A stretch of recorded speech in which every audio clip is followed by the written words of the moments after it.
Is Trish on? All right, we are live streaming. Thank you everybody who has tuned in for our live stream of Japantown Immersive. Good morning, good afternoon, good evening, good day, good night, whatever time and it is when you are watching this live stream. Thank you for being here. Thank you for being part of it. Okay. Yeah. We are just about to get started. So Japantown Immersive is kicking off with a performance by Welcome everyone San to Jose Taiko. Japantown Immersive. How's everybody doing? Woo! Alex Hudson can't hear you. How are you doing, Japantown? My name is Franco Imperial. I'm artistic director for the company for San Jose Taiko. I'm also an event coordinator for Japantown Immersive. I want to welcome you all to this event. The last time we did it was in 2019, pre-pandemic, and the theme was find your own inner artist. So we had lots of reverb and lots of artists and activities going on. This year, we decided to focus on story and history of Japantown. So some of the activations you'll see, and there are maps here, the stop sign, and over here on this other stop sign over here. Check out the activation. You can take a picture of the map. There's also on the other side QR codes for all of our Japantown businesses. So we do not have food trucks at Japantown Immersive. We like to throw some love towards all the Japantown businesses. So check out the QR code. You can pre-order and pick up any restaurant along the street here. Another note, since we have more people here now, this performance is a little bit different in that our setup for the taiko will be facing different directions and in different spots in this intersection. So just be prepared to move when a taiko comes your way. Okay, we're all about safety at San Jose Taiko, but we're trying something a little bit different. We wanted to really celebrate the space here.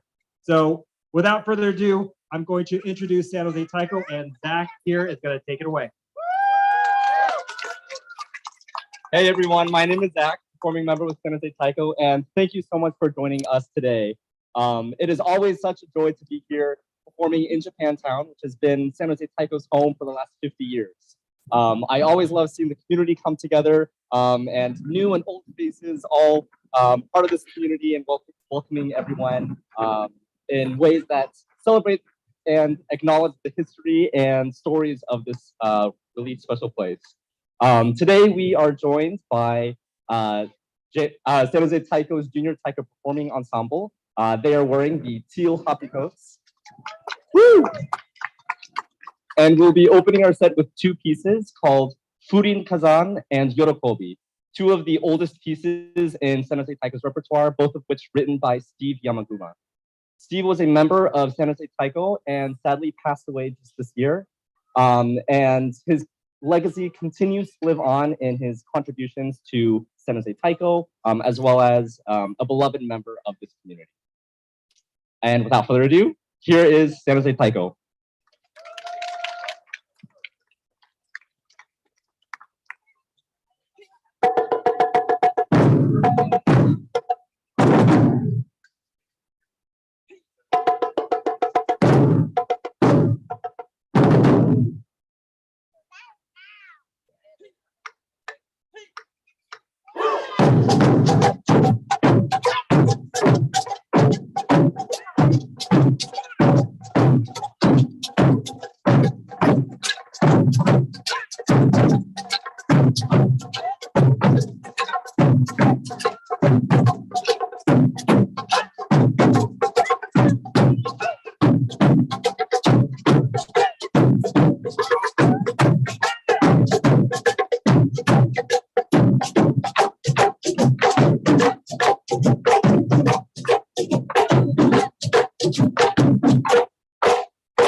Hello, San Jose Japantown. I hope you guys are having a good time today.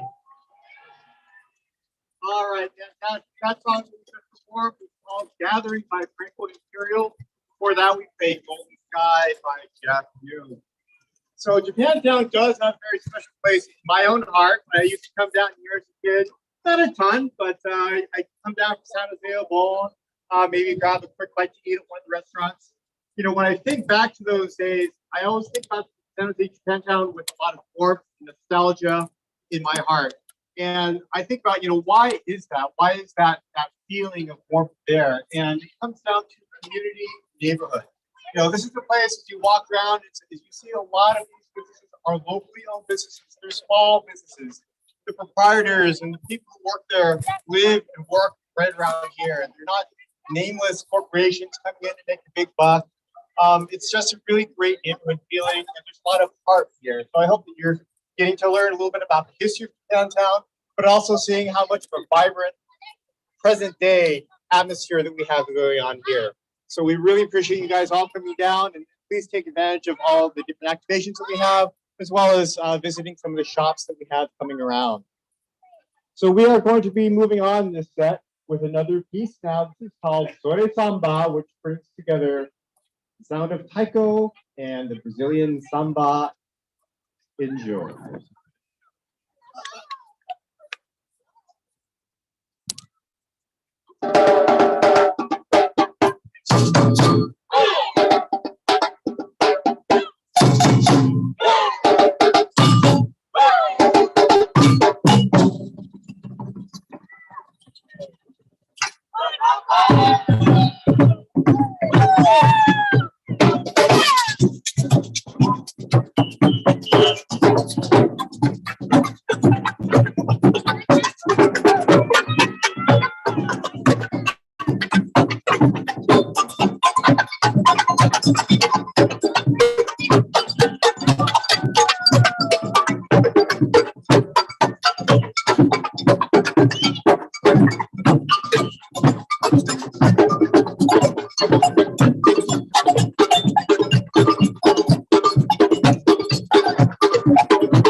They said that your thing is vertical. Something that was All right, I think that concludes the end of our first set. The first activation, the first event here in the live stream. We're so very proud of this neighborhood, and it's something that Let's let San Jose Taiko have their closing words. we love to share with people when we travel around the world, performing and teaching we always want to try to bring a little bit of feel of this neighborhood. For myself, as well as a number of members in our group, we've been lucky enough, I was lucky enough to call Japantown my home for about 10 years. And it was so just amazing to live here and to be around all these people who hold this neighborhood in such high esteem and who work tirelessly to keep this neighborhood clean, to keep it safe. And we're so very, very proud of our little home right here in San Jose. We really encourage you, after this last piece, we encourage you to explore Japantown, learn a little bit about the history of this neighborhood, check out all the activations, check out some restaurants, get some good food. This last piece we're going to play for you is entitled Gendai Niku, which means living in the present. That's true. This is me. But I have to switch the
Much. Thank you very much again. We are San Jose Taiko.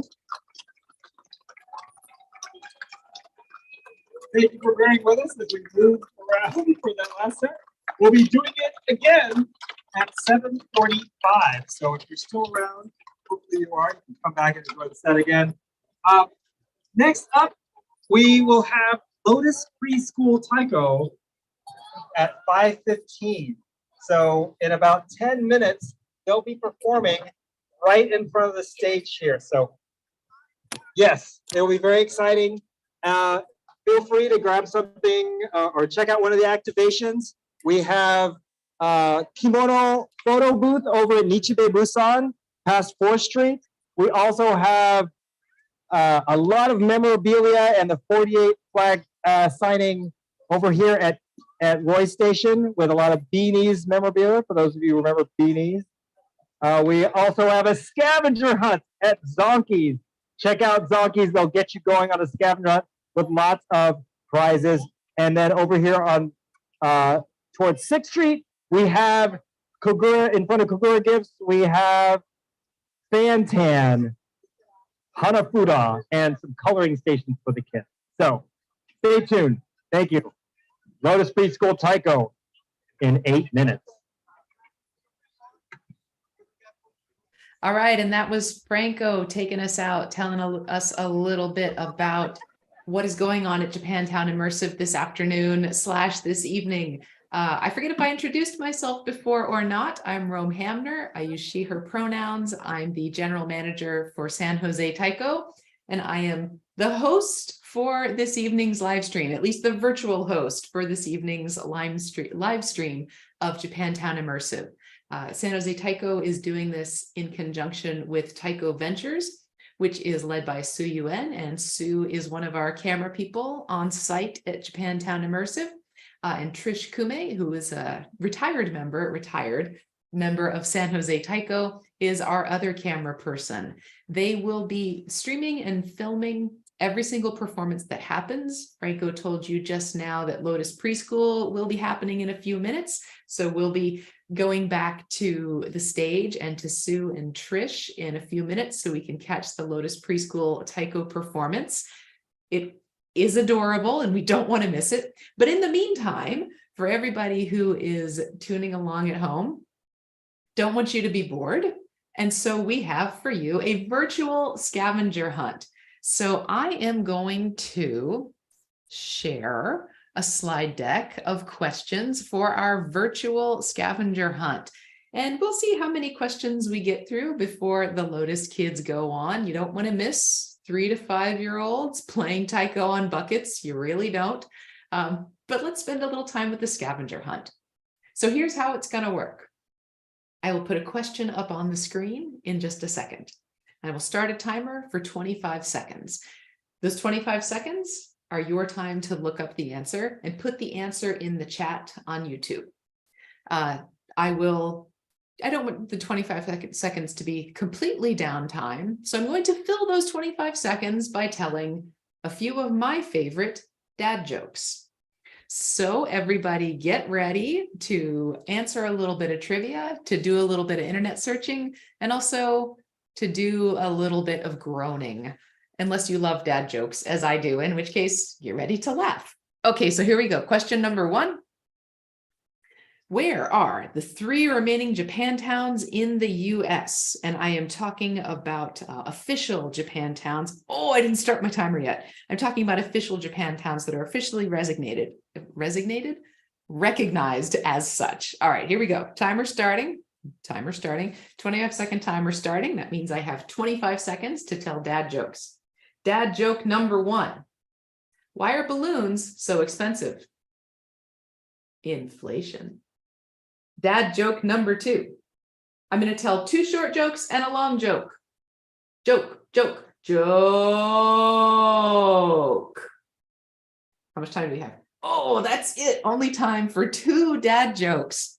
Did we get an answer? Did we have an answer come in the chat? Probably, maybe. Regardless, this is the answer. There are 3 remaining Japantowns in the US. They are in San Francisco, San Jose, and Los Angeles.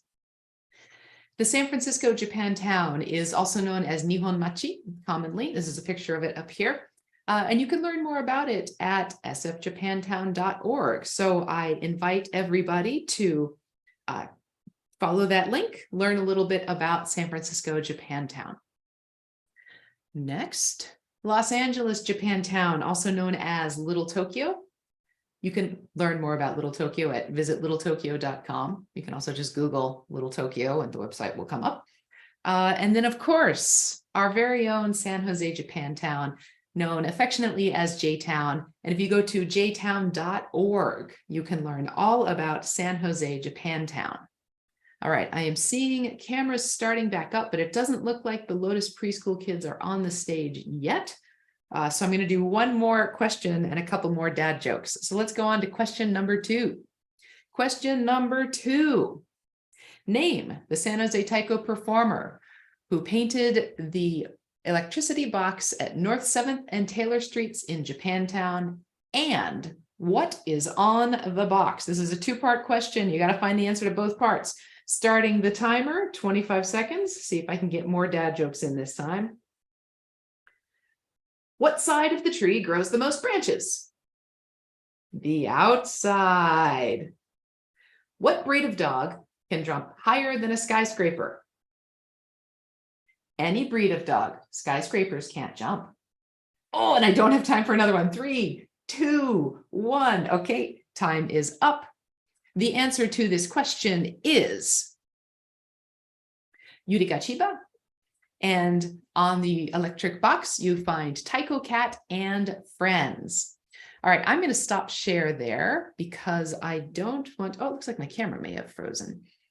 Give me 1 second here. Start the camera back up. I am going to stop there because I don't want us to miss the Lotus Preschool kids. So here we go with Lotus Preschool.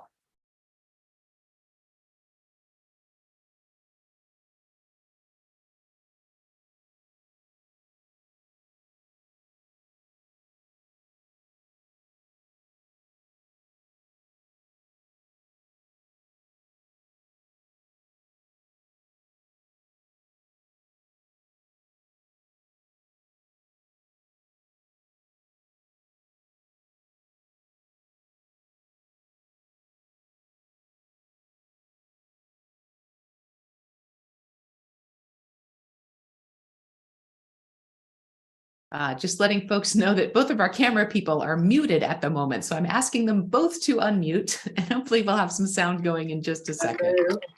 There we go. Okay, thanks, Sue. So we have Lotus Preschool Taiko.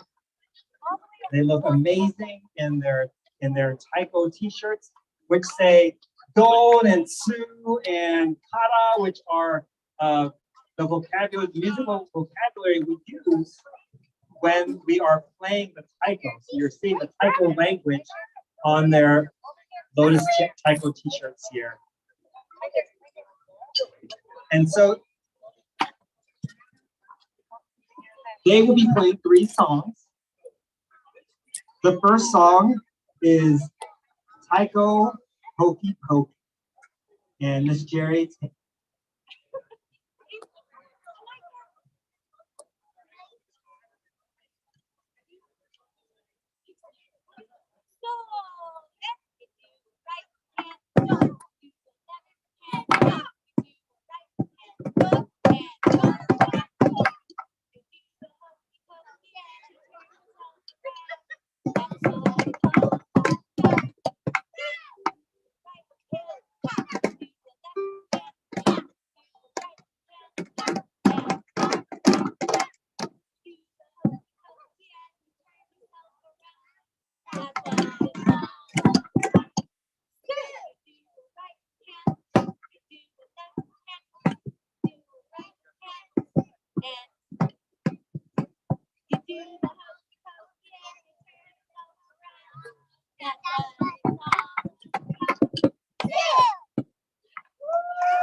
the next song in their set will be the Numbers song. This is a world premiere of this song.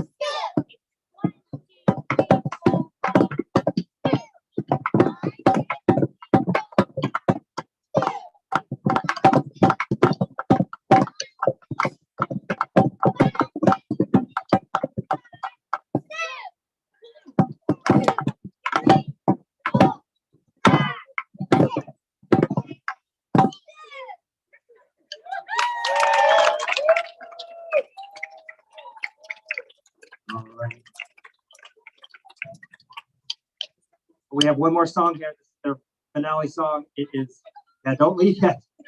It is the classic Lotus Preschool Taiko song, I Like Taiko.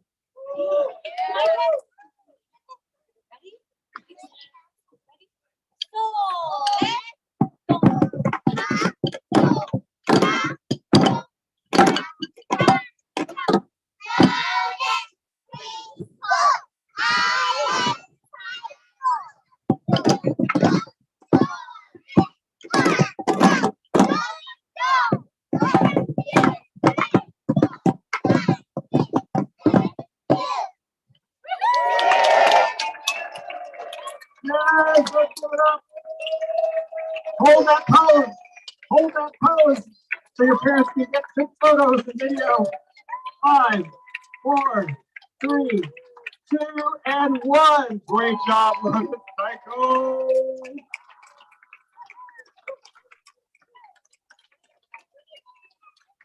All right. Thank you again, Lotus Preschool Taiko. All right, so there we have Lotus Preschool Taiko strutting their stuff. The next generation of Taiko performers and Taiko players doing their thing. We will go back to our live on the street cameras in a few minutes. They will be showing us some performances by Wesley, and Wesley is the Methodist Church in Japantown. And that's as much as I'm going to say, because I don't want to steal their thunder when they get back on the stage and tell us about what they're going to do. Obon! Oh, wait, are we muted? Okay. Roy and DJ, Okay, hang on, sorry, I hereby. forgot to mute one of the live cameras. That's live streaming. It's live. All right, but we have a couple more virtual scavenger hunt questions to do for everybody while we are waiting for Wesley to get onto the stage. They'll be taking the stage right at 5:20. So we might only have time for one question. So let's get the timer started. Let's get the thing shared. And let's look at our next question. There's our previous question, the second question we got to before. Here is the next question. San Jose Taiko's office is located in the Issei Memorial Building, which was built over 100 years ago. What was the building originally used for? Your time starts now, and so do the dad jokes. All right. What did the drummer name his twin daughters? Anna 1, Anna 2. All right, I've got time for one more quick dad joke. What's the easiest way to burn 1,000 calories? Leave the pizza in the oven. All right, and that is time. Our answer for the Issei Memorial Building. It was originally a hospital for the Japanese American community back in the early 1900s when Japanese Americans were not allowed to go to the white people hospital.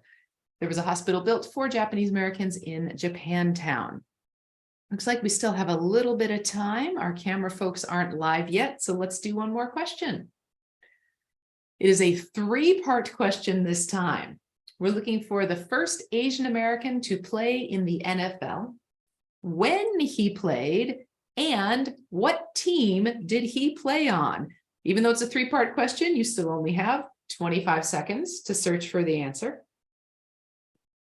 And let's have a couple dad jokes while that happens. I have a really good joke about chemistry, but I don't think it'll get a reaction.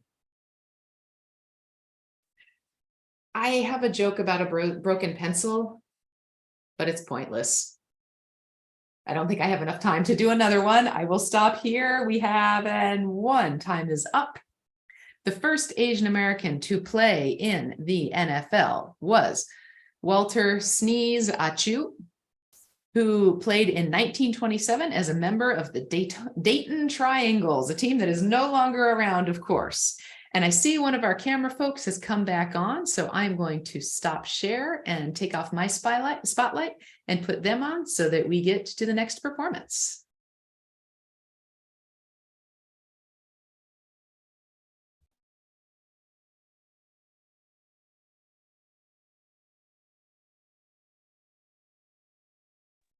Our streaming person has not yet unmuted. I will ask them to unmute real quick.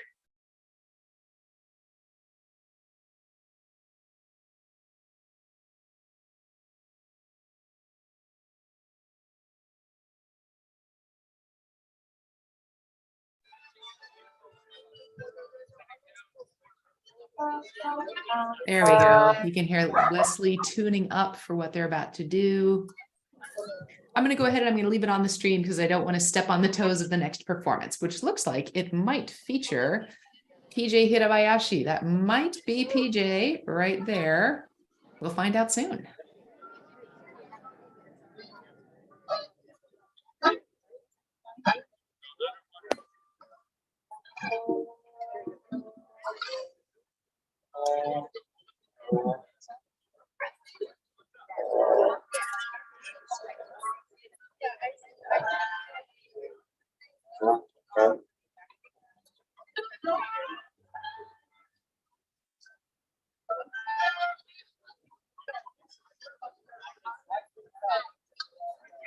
Oh, you got Randy.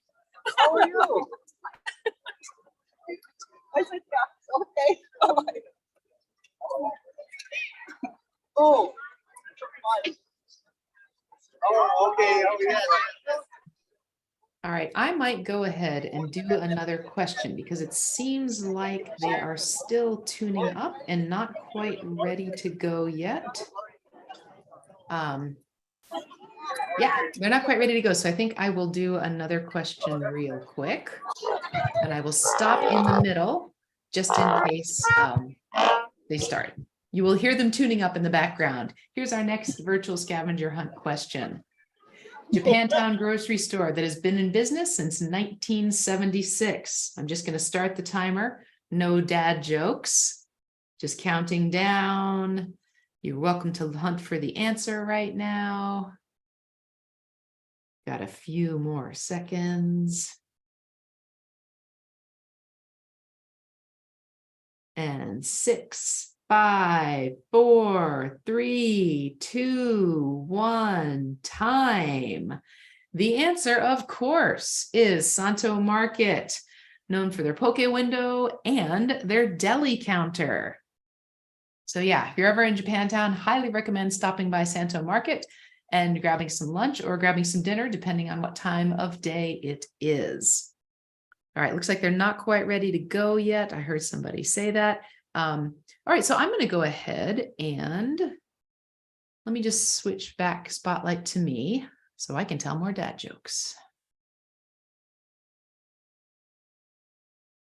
All right, there's me.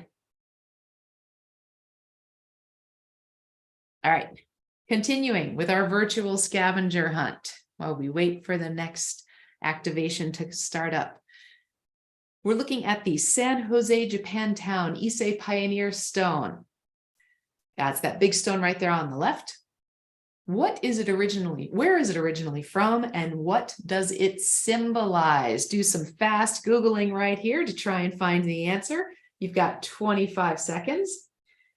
And I'm gonna, I was gonna tell you a joke about statistics, but it's just not very significant. And then there's the one that I know about pizza, but it's really cheesy. And there's the one about trickle-down economics, but 99% of you will not get it. And with that, it's time to go on to the answer. The answer is, it's from Okayama, Japan, which is San Jose's sister city. And its strength and durability, well, it says right there, are a permanent tribute to the courage and perseverance of the Issei pioneers who settled San Jose's Japantown. You can learn about other Japantown landmarks at the link that's up there on the screen. But I'm going to stop share and get us back to live on the street because now I think they are starting.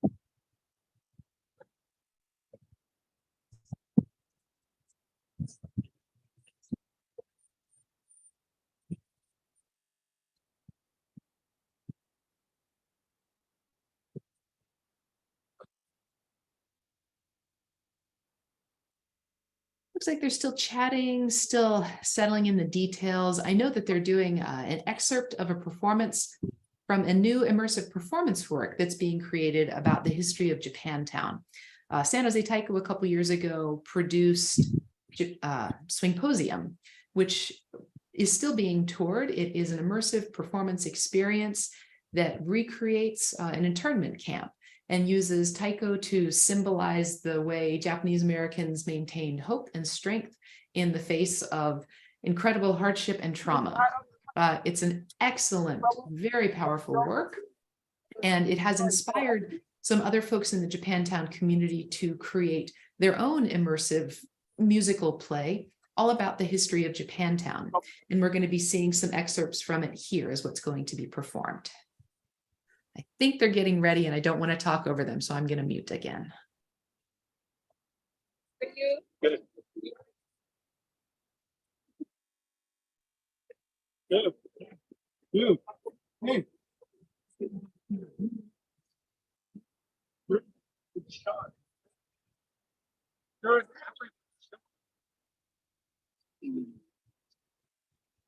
I always do that.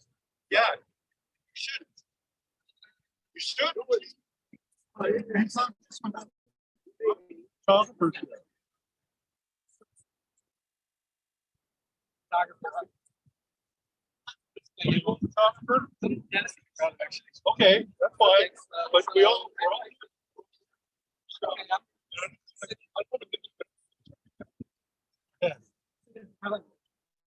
That's fine. You sit here. Sit down. I was back here. You were right there. You're in every shot of it. Okay? You understand? Yeah, you shouldn't do it. Come on. Come on. Be conscious of it. Come on. Come on.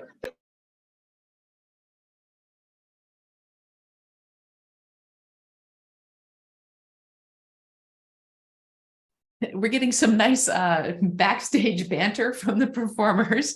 I double checked the schedule. They are supposed to start at 5:30, so it is just a tiny bit early. The event does seem to be running very much on time, which is great and surprising for this kind of live event. Happy to see the usual San Jose Taiko punctuality machine is moving right along, streaming right along. Again, I don't want to step on their toes. And I don't want to, be talking when they're supposed to be talking, but also I don't want there to be too much dead air. So I am going to do, you guessed it, a couple more dad jokes. Not going to do a virtual scavenger hunt question because I think that'll take too long, but the dad jokes don't take that long. And I had one about canned juice, but I just couldn't concentrate. And then there's that other one I know about the roof, but I think it would just go over your head. And then finally, there's that one that I had about procrastination. Nah, I'll tell it to you later. It's not quite 5:30. Oh, wait, no, they are coming to the mic. Okay, now I'm going over to them. Welcome to Japantown Returnings. My name is Mark Teagle. I'm on staff at Wesley United Methodist Church, just down the block here. And together with Wayne Adachi of the Wesley Jazz Ensemble, I'm the playwright for this play on the history of San Jose Japantown. What we're sharing with you tonight are a reading of 3 of the 5 scenes. And our hope is to mount a full production of this play that covers the more than 130-year history of Japantown in an hour.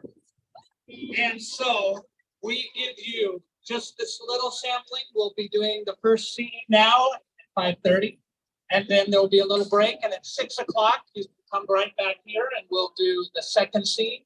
And then at 6:30, we'll do our final scene and with the big finale. We are using some of the actual people from the history of San Jose Japantown, including Peter Horikoshi of Yokohama, California, who's right up there. And the inestimable talents of Roy and PJ Hirabayashi of San Jose Taiko.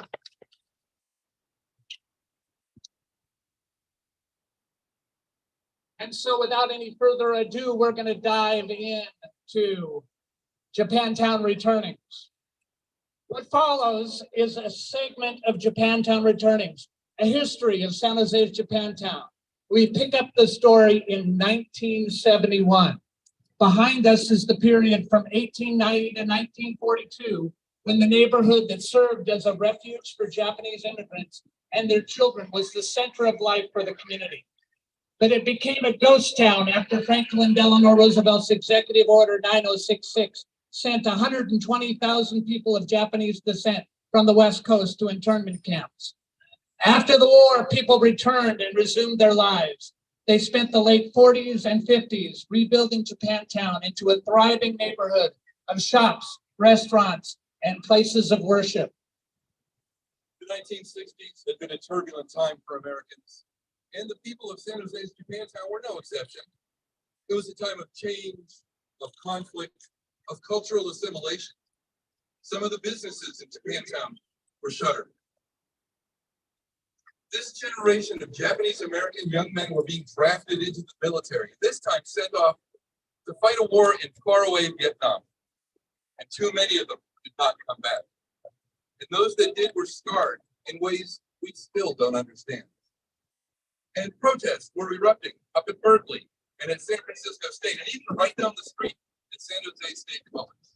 And as the 70s dawned, activism took root for Asian Americans and all the people of Japantown. So what are we protesting today? Vietnam? Civil rights? It's not about those warmongers from downtown Hanafuda, is it? Didn't you hear the latest? We're demanding an Asian American Studies program here at San Jose State College. Just like the one up at San Francisco State College? No, not exactly. We want a unique program all our own. My friend Mike Honda just got back from the Peace Corps, and he's working on it with a bunch of other locals. I'm so tired of being treated differently because of how we look and who our parents are. I just had these signs left over from an old AAPA march. Tell me, what does AAPA stand for? Asian American Political Association. We're Asians for Community Action now, much more focused. As part of our activism, some are working on an organization to take care of our older generation Japanese Americans. We need to make sure our grandparents are honored and cared for, even in the midst of these changing times. Funny how, even when we protest, we end up respecting our elders. Oh, hey, did you hear? Our own Norm Mineta from City Council might join us today. I don't know. He goes to our church, and I think my dad used to buy insurance from him. You know what I heard? Now Norm's running for mayor of San Jose. A Japanese mayor in this town? That'll be the day. What's all the fuss about anyway? Why can't we all just fit in like everybody else? What do you mean? How are we all supposed to just fit in? It's hard enough being Japanese American these days. My folks say we should just let it alone. The old saying, the nail that sticks up gets pounded down. What? And just be the model minority, all polite and accepting? That was for parents and our grandparents' generations. We're not going to take it anymore. I'm sorry you feel that way. I'm proud to be Japanese, to be an Asian American. Other groups are standing up for themselves. Why not us? We certainly get put down and discriminated against just for being Asian. And what about the camps? Our parents and grandparents were locked up just for being Japanese. That was a total violation of their civil rights. And it was never addressed. People in power think they can just ignore people like Japanese Americans. But that was a long time ago. What can anyone do about it now? Well, there's talk about reparations, maybe getting an official apology, but I don't know. We need more than talk. No one's going to look out for the JAs. We have to stand up for ourselves. It's time to join the movement. Oh, hey, look up on the stage. That group, Yokohama, California, is setting up. Oh, that's right. I heard they were going to be playing some of their songs at this rally. Their guitar player, Peter Horikoshi, and Sam Takimoto write the best songs. They really speak to me. That's true. But that new guy, he's something. He's pretty cute. Got a good voice. His guitar. Oh. Hey, we're here to fight for the cause, not to scope the boys. You know, later on, my friends PJ and Roy are getting together to practice their taiko drumming. Anybody want to come? Is that the group that Reverend Abiko said helped start with the YBA at the Buddhist Church? We've got the music, the drums, the culture, the movement. I'm proud to be a JA and be from San Jose J-Town.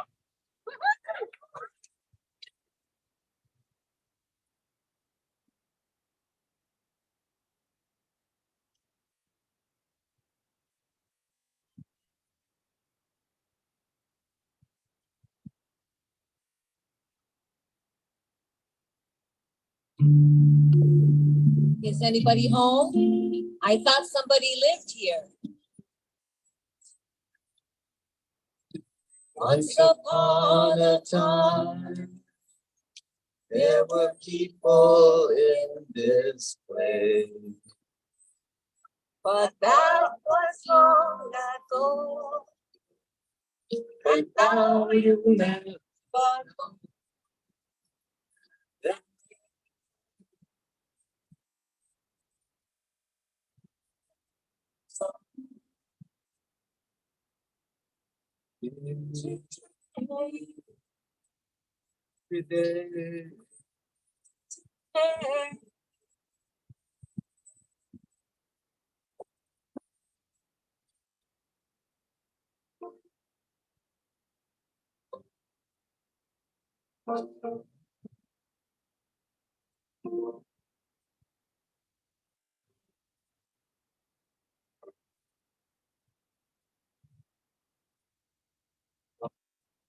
All right, so we're having a little problem with our sound.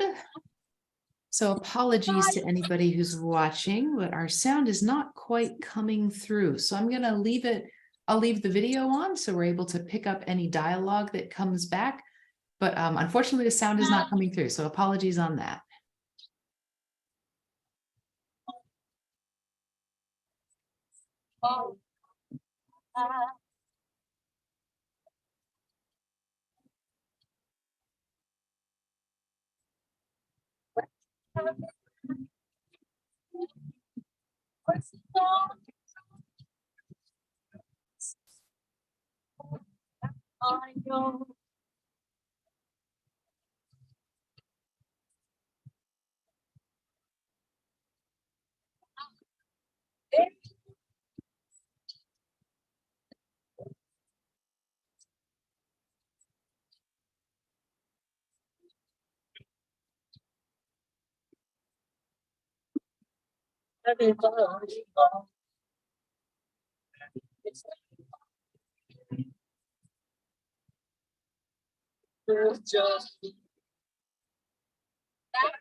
Within our past, will we ever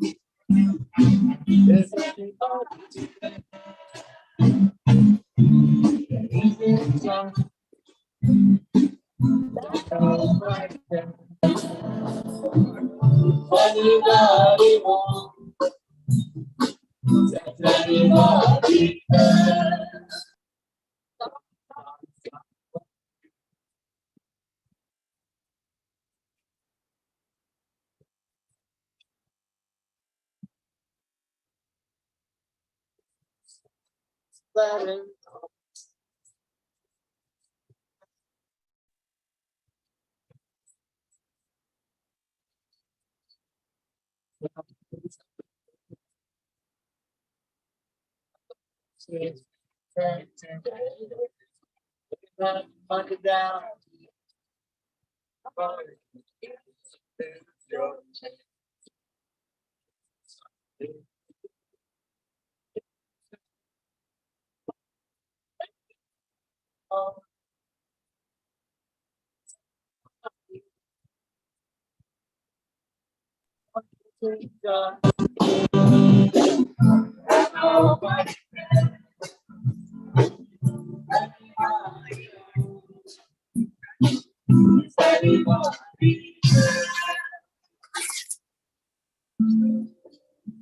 Sometimes I wonder where we go. Once upon a time,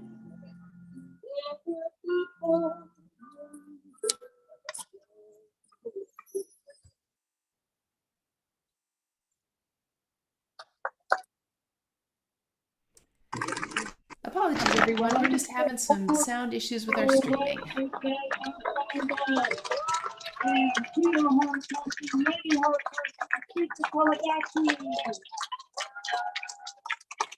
We're going to give you just a little break. We'll be back here at 6 o'clock for scene 2 of Japantown Returnings. Hope to see you all then.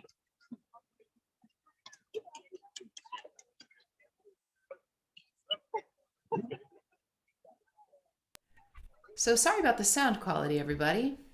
Live streaming, it's live. So what I'm going to do, we had planned on doing a little bit of walkthrough of the site right now, but I think our on-site camera folks are going to talk a little bit about how they might be able to resolve the sound issues that we're having, and if they can make any improvements on their end. And I'm going to speak directly to Obena, who is on the Zoom with me right now, removing the fourth wall. Obena, if you could text or phone with Sue and Trish, and maybe see if you can possibly troubleshoot the sound, and then come back here on the chat and let me know if you all had any success. And I will just run Virtual Scavenger Hunt, and I will tell dad jokes until I hear back from you all, or until we're at the next stage presentation.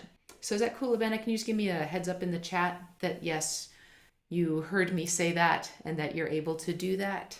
Awesome, great. Thank you so much. I really appreciate that. For everyone who's wondering, who can't see the chat, Abena put "will do" in the chat for me. So that means we get to do more Virtual Scavenger Hunt and we get to do more dad jokes. And by we, I mean me, because there's hardly anybody watching right now, actually. And so I'm just telling dad jokes to myself because I think they're funny. Okay, so but the two people who are watching, I hope you also enjoy dad jokes. Okay, so let me get the screen share up there. I hope you enjoy dad jokes, and I hope you enjoy learning a little bit about Japantown. All right, so we had just talked about the Pioneer Stone that's at the corner of 5th and Jackson in Japantown. There's a little bit of information about it. And then Japantown has an excellent website. It's right there on the screen, japantownsanjose.org, with all kinds of information about the neighborhood, current information about the businesses that are here now, information about the history of the neighborhood, and then information about important landmarks like the Pioneer Stone that we're looking at right there in the corner of that picture. Moving on to our next question. 25 seconds. Where is this? 25 seconds, and I will tell some more dad jokes. What is Forrest Gump's email password? 1Forrest1. See, because you have to be as old as a dad to get that. Let's see, I don't think that I am looking at a website of dad jokes. It's not like I have these in my brain. I'm telling dad jokes, but I don't have any kids. That makes me a faux pas. Oh, and that was perfect timing on that. I don't know if anybody got where is this, but the answer is actually right there on the screen. This is Roy's Station Coffee and Teas, right at the corner of 5th and Jackson in Japantown. Moving right along, slightly harder question. Why is that the Roy's logo? All right, you have 25 seconds to come up with an answer to that question, or 25 seconds to listen to this dad joke. How do you follow Will Smith in the snow? You look for the Fresh Prince. Ha, ha, ha, Prince. Okay. Oh, let's see. This one I don't get the next one, so I'm not actually going to say it. Oh, lucky you. Time is up. Let's go on to why that is the Roy Station logo. If anybody found the answer, congratulations. But the reason is that Roy Station was a service station back in the day, and it is currently run by people whose grandpa Roy ran the station, and it was a mobile gas station. And this, of course, is the mobile gas logo. So the Roy's logo is based on the logo from when it was their dad Roy's their grandfather Roy's gas station. All All right, moving right along, continuing with our virtual scavenger hunt. This one's not about Japantown, it's about Japanese American history. It's another two-part question. What executive order authorized the internment of Japanese Americans and which president signed it? Not a laughing matter, of course, but I'm still going to do a dad joke. You'll let me know if that's horribly inappropriate. To the person who stole my energy drinks, I hope you can't sleep at night. To the person who stole my power steering, I can't handle it. All right, we'll give you 5 more seconds to search for the answer if you're trying to find the answer to this question. And this is, of course, I believe it's Heart Mountain, the Heart Mountain internment camp. It was Executive Order 9066, signed by Franklin Delano Roosevelt, who was, of course, president when the U.S. got into World War II. Little known fact is that there is a great deal of color photography and color video of internment available, but usually the black and white photos are presented to make it seem like it was further ago in history than it was. It wasn't all that long ago. People who were alive then, lots of people who were alive then are still alive now. So it's a fairly recent event in American history. I'm just going to check in on the chat, see how we are doing with the troubleshooting. I haven't seen a chat come in, but that could be because I haven't. Yep. Okay. All right. No chat yet, no update yet, so I will continue with the virtual scavenger hunt. Who is the Japanese American coach who founded the San Jose State University judo program in 1946 and was the coach for the very first U.S. Olympic judo team in 1964? You have, whoops, your time starts now, 25 seconds to hunt for the answer. And while you're hunting for the answer, I just want to say to the person who stole my dictionary, I have no words. And to the person who stole my glasses, I will find you. I have contacts. To the person who stole my place in line, I'm after you now. Ooh, and that's time. The answer to our next virtual scavenger hunt question is, of course, Yoshihiro Uchida, who is a very, very well-known resident of San Jose Japantown. Moving right along. Whose logo is this? You have 25 seconds to find the answer to whose logo is showing up on your screen right now. Oh, and this will be our last question because our live on the street person just came back. I won't, you know what? I'm just going to stop it. I'm going to give you the answer. It is Shuedo Manju Shop, one of the few remaining manju shops that still makes manju the old-fashioned way. And with that, I'm going to stop share. And I'm going to go to Sue because I see that Sue is now walking around Japantown. And we want to give you all sort of a sense of what it's like to be at Japantown Immersive today. So let me add Sue's spotlight and ask her to unmute so we can chat with Sue about where she is heading. Looks like she's going over to the Hanafuda tables. Sue, can you hear me? Yes, can you hear me? Yes, we can hear you. Yeah, so you are at Hanafuda, correct? Yes, I am. All right, talk us through it. What are you looking at? Well, I need to go find somebody who knows how to play the game. Yes, so Hanafuda, for anybody who doesn't know, is a Japanese card game. And that is everything I know about it. I don't know how to play Hanafuda. Secret. That's one reason I wanted to make sure we did this segment with someone who knew how to play the game because I'm very curious to learn. Who knows how to play? Who here knows how to play? No. No one? Just learn from someone tell me how to play that. We're just trying like. Oh, here we go. Can you help us? I'm not sure if we're playing right away. We're pretty fun. Yeah. It's very interesting. That's the main thing, right? Having fun. Yeah. That is the main thing. So what I know is that you guys got it. That's Yeah, These are the same. This is, so you're matching up different, yeah, symbols. Let's see if we can get some.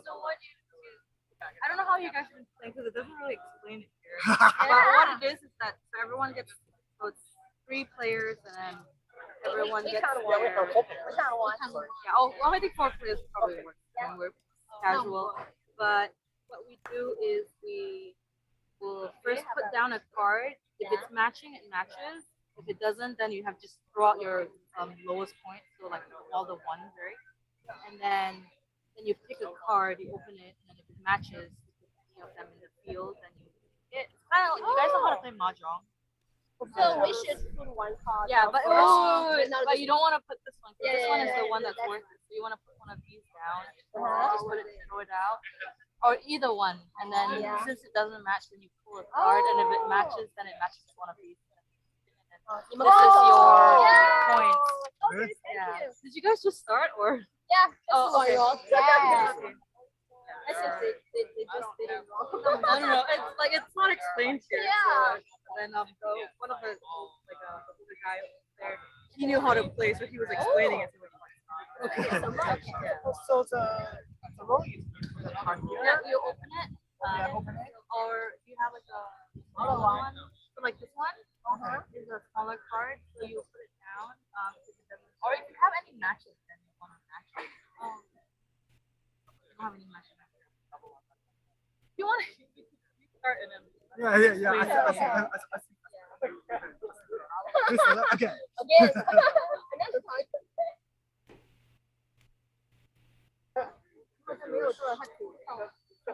It's just like It's a little bit like mahjong. When I was playing it, I was like kind of.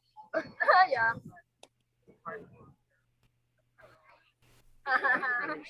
Sorry, So can you stay closer to the woman in the purple shirt? Because it's hard to hear if you move away from her, and she's doing a great job of explaining how the game works. Thank you. Say hi, this is the live stream. Oh, hi. Can I film this here while you're explaining? Oh, sure. How's that? That's okay. Yeah. Okay. So You can say hi to everybody at home. Oh. Okay, so just shuffle it. Not really shuffling it very well. Can you hear it now? No. Yeah, we'll just play it. Yeah, learn. I guess we were playing it with 3 people, so I guess we'll just start here. We'll just do 4 cards. So I guess I'm playing 4, right?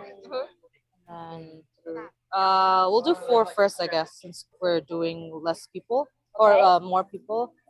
So then, so 6. So, right, and then do you want to start first? Yeah. So you mind if we open the cards? So yeah. So then you kind of want to use this, and then already matched. yeah. So you have no. No. So it's like these 4 match these 4. So that you match it by the flower. Okay. Yeah. So you don't and then you match it with what is in here. But since you don't have any, so you throw out your. This is like 1 point, so you just throw it out. You don't need it. And then you open 1 card, and then this one doesn't have a match, so you don't have a match. So it goes to the next person. Okay. So he loses the 1 card. So he just loses it, yeah. Okay. He doesn't gain anything this round.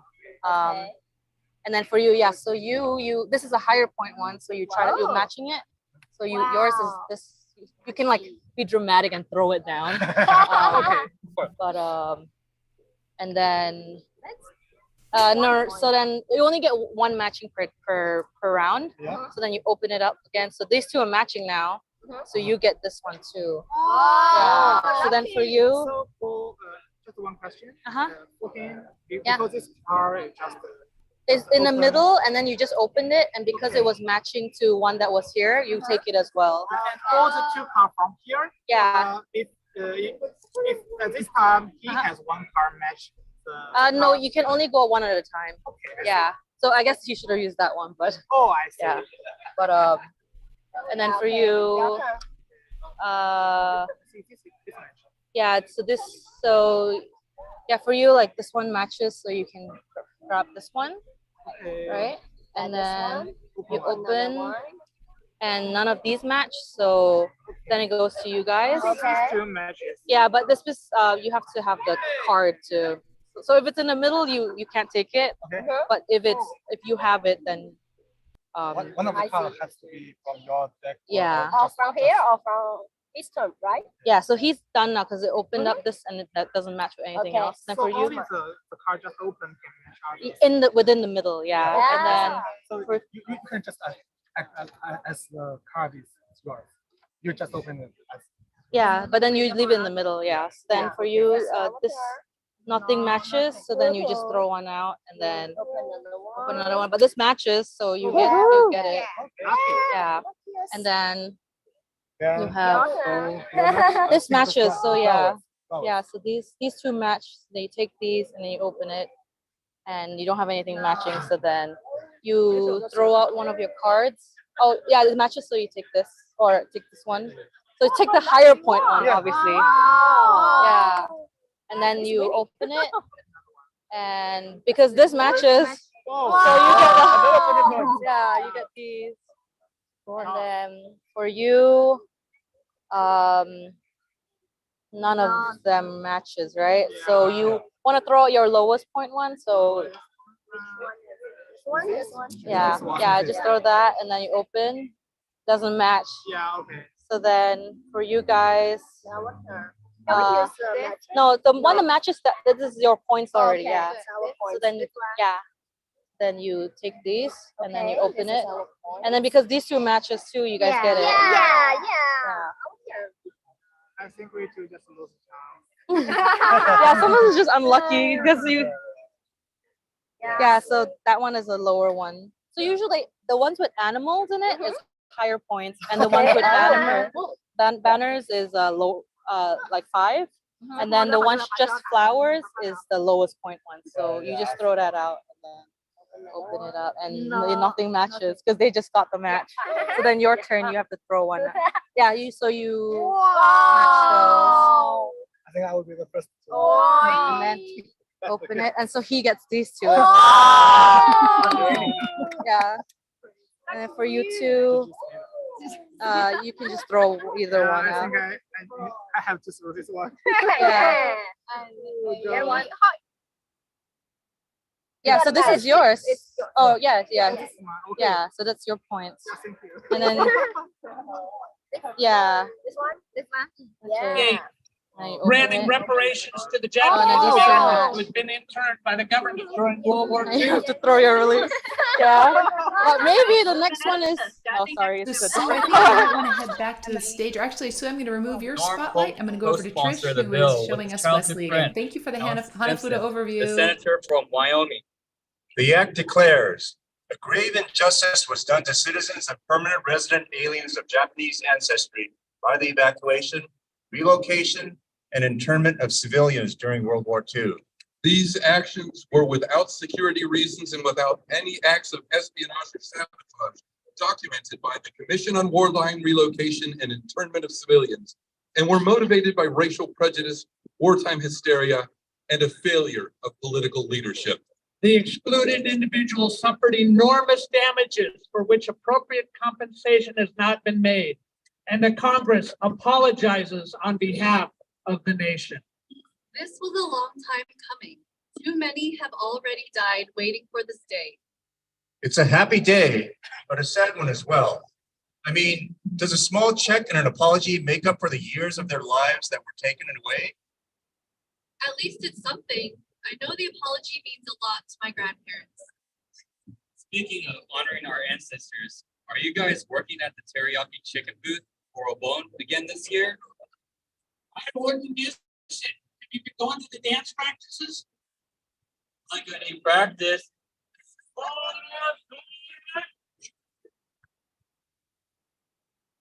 I've been doing those steps since I was a kid. Doing them wrong, though. Fuck. I like to go to the practices to see my friends again and get into the festival spirit. We have to drop off our daughter at Lotus Preschool, and then we'll be there to help. Oh, she was so kawaii when they performed at the Matsuri Japantown Festival. I have to send you the pictures I took. Oh, thanks. That would be wonderful. We're so proud of her. And my nephew Kevin is playing with Junior Taiko for the performance Saturday night. Hey, no bragging about Kevin, even if he's pretty good. We have to keep him humble. Oh, and here we go with the keeping him humble stuff again. He's my nephew, and I can brag about him all I want. All right, well, Taiko has come a long way since the early days when PJ and Roy were just starting out. I mean, they've hit the big time with tours and concerts and international performances. But they remember their roots and come back to play here in Japantown where it all got started. I'm glad the younger generation is getting into Japanese culture, coming back to dance in Obon, get involved down here in J-Town. So many of us have moved into the suburbs, but we still come back here for church and for the festivals, plus the shopping and restaurants, of course. Hey, old friend, how's your job over at Apple? I heard you were a big-time engineer now. My job's going fine, just so you know. No big deal. That's funny. Our dads spent the fall picking apples in Watsonville and Salinas, and now our generation is making apples, Apple computers. I haven't been down to Japantown in months. It feels so good to be back. In some ways, it hasn't changed. Really? I barely recognize a lot of the stores here. So many are new. Yeah, where's Hank's coffee shop or the drugstore? And what about the old barber shop? At least some of the shops are still here. Santo Market, Kokoro, Shiseido, Dobashi's, Roy Station, Nichibei Busan. There's a lot of history to preserve, so our story won't be forgotten. And that is why that group of historical researchers started the Japanese American Resource Center upstairs at the Issei Memorial Building. They're gathering historical material and artifacts to celebrate what people have been through here. And hopefully, someday it will be a full-fledged museum. That would be awesome. I can hear the music starting. We better get lined up for the Obon dancing. I can hear the music. Let's hope some things never change.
Let's hear it one more time for a good night, our Obon dancers. And the Wesley Jazz Ensemble featuring Ryan DJ. We will be back at 6:30 for the final scene of Japantown Returnings. That takes place at the 2017 Day of Remembrance. All right, so we got our sound problems fixed there at the very end. Thank you, everybody who was still watching, who had faith in that we would figure out what to do about the sound. We did. So if you're still here, that's your reward, is that you actually got to hear the sound while we were at the end there, while they were dancing. You got to hear that sort of modern version of Tankobushi. So we are going now to some interviews, and we have our person on the street, Sue, who is walking around, and she's going to find someone to interview for us. Remember, so you're going to have to unmute when you find somebody. So I guess I'll just vamp until Sue finds someone. You can see we've got our street scene there. Sue is right at the corner of 5th and Jackson. It looks like she's asking people if they would agree to be interviewed, and it looks like people are being shy, is what it looks like is possibly happening. We'll give her a second to connect successfully with folks. It's funny how shy people get when you tell them you're streaming. Sue, tell them that there's only like 4 people watching, and maybe that'll help reduce the intimidation factor. Don't tell them that it's being recorded and that it's going to live on the internet forever. Don't tell them that. So we got some families, quite an array of folks out at Japantown Immersive today. I've seen a number of families. I've seen a number of retired folks. I have seen some young folks, some teenage looking folks, and that's testament to Japantown itself. The neighborhood is very diverse. It's a great place to live, and there are a number of housing options. It's really easily walkable. There are great restaurants. There's a grocery store right there. It's really an excellent neighborhood to live in if you have the opportunity to do so. I highly recommend it. And never mind that there is a world-class arts organization, San Jose Taiko, headquartered right in the middle of the neighborhood. Of course, SJT isn't the only arts organization that is anchored in San Jose Japantown. Oh, looks like Sue found someone to do an interview. Yeah. I'll tell you some more So about artists in a little bit. Actually, let me turn this around so both of us can be here. Oh, we have the sun. Can you hear us? Yes, we can. All right. Hi. So, what is your name? Hi, I'm Lisa. Hi, bro. Hi, nice to see you. So, Lisa, where are you from? I'm from San Jose, right here in Japantown. Oh, just down the street. Really? Yes, oh, but okay. originally I'm from Canada. Okay. Yes. And how long have you been living here?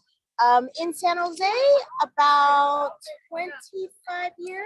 Oh, wow. But I started out down south in Southern California, teaching down there, and moved up here. What do you teach? I teach kindergarten. Oh, yeah. Kindergarten. You're still teaching up here? I still do.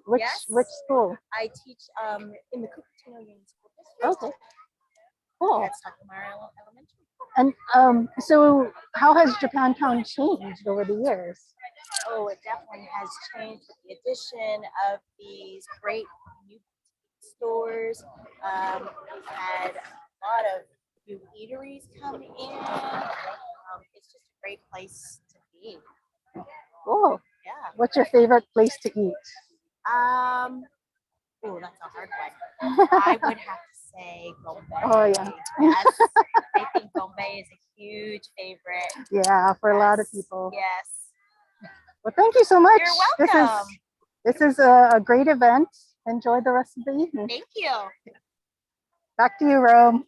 All right. Thanks, Sue. Appreciate the interview. And hi, Lisa. Thank you for joining us and agreeing to do that. It can be nerve-wracking, so very much appreciate you doing that. All right. I'm gonna we go will- move over to the San Jose Taiko installation. Oh, that would Is be where great. you- Yeah. So is that Sue's where you going to need show me us to be? another activation. I will keep her spot. I will keep the spotlight on Oh, you both don't of have to us keep me then. spotlighted. No, we'll spotlight you while you're walking. You Well, can let turn me- it let around. me You can show turn it people what you around, see. yeah. Yeah. It doesn't, I mean, or we can watch your face as you walk. No, That's no, nice no. too. Oh, why aren't you turning around? There it goes. All right, there it There we goes. go. So right now I'm walking past what used to be Kubota restaurant. Look, lots of parking in there. Yeah, it has. Unfortunately, Kubota closed not too long ago, which was a shame. Oops. I didn't So mean to on- share. We can see my screen. I did not mean to share right then. So tell me a little about, do you know what this San Jose storytelling activation is all about? Oh, the story station. Yeah, I can talk about the story station. So that I think is actually might be inside at the Issei Memorial Building, better known as IMB to most folks who say that frequently, because Issei Memorial Building is way too many syllables. But Story Station is an attempt to capture historic and contemporary stories of Japantown. And so everyone is invited to go inside at the Issei Memorial Building and record their story. We have some questions for folks if they don't feel like they necessarily have a story to tell about Japantown, because everybody has a story to tell, even if they're there at the event tonight and it's their first trip to Japantown. We still want to hear their impressions and what they think of it. That's a valuable perspective to record and preserve as well. So folks can go inside at the IMB and they can sit down and record their story and just talk a little bit about Japantown and their connection to the neighborhood. So that's what Story Station is. Hi, Kazu. Hey, Kazu. Hi. Rome says hi. So let me turn this around so I can see both of us. See, you can say Rome. Hi, Tell us Kazu. about this. What is this about? Yeah, this is the Japantown Story Station. So we're asking the residents of Japantown to come and share their stories, whatever they have, of their memories or favorite memories or kind of other kind of things that they want to share about Japantown that they've experienced from either living here or visiting and coming and experiencing the community. Cool. And have you had a lot of people? We've so only far? had a couple people, so we're really hoping to get some more in, because I think San Jose Taiko wants to use this in conjunction with the museum across down the street, kind of I don't know, get a gauge for different stories and hopefully inspire both us and them on different projects and different things that we want to do to help represent and honor the community. Cool. Should we go take a look? Is anybody being recorded Yes, right one now? person's being recorded right now. Oh, So okay. you could go and maybe take a peek in, but they're I think let's not. I feel like it might be too much pressure and I don't want to make them nervous. Thank you so much for the invitation. I saying no. appreciate that. Yeah. She said too much Appreciate pressure for that. them. Yeah. totally. I'll go. What's going to happen out here? Is this the? Yeah, it's I'm gonna turn you 6:45 guys around. in about half an hour. They're gonna do another one of the Taiko interactive workshops. So about 30 minutes of fun kind of interactive Taiko, where the community gets to play a little bit and kind of help out with the performance. Yeah. Nice. Cool. We'll be back here. Yep. All right. Thanks, Kazu. See you. Bye-bye. She said bye. Bye, Rome. Wrong side. There you go. You can say bye. Hi, Rome. Alex is here too. Hey, Alex. Alrighty. I'm turning off. Okay, sending it back to me. Yeah, we have 10 minutes until the next Wesley performance of their Japantown history performance. And I think we have the sound problem fixed. Sue, I hope you're still listening. It involves you also. I was streaming your audio along with Trisha's video, and that seemed to solve it. So if you can be at the stage at 6:32, that would be great. Thank you very much. Will do. Thank you. And since we have about 10 minutes until it's time for the Wesley performance, you know what that means. It means Virtual Scavenger Hunt. And you know what Virtual Scavenger Hunt means. Virtual Scavenger Hunt means dad jokes. So let me get the Virtual Scavenger Hunt back up here. We had just done the question around this logo, the Shuedo Manju logo, wanting to see who recognized it. And I saw Elise in the chat on YouTube recognized it. So hats off to Elise. Moving on to our next question in the Virtual Scavenger Hunt.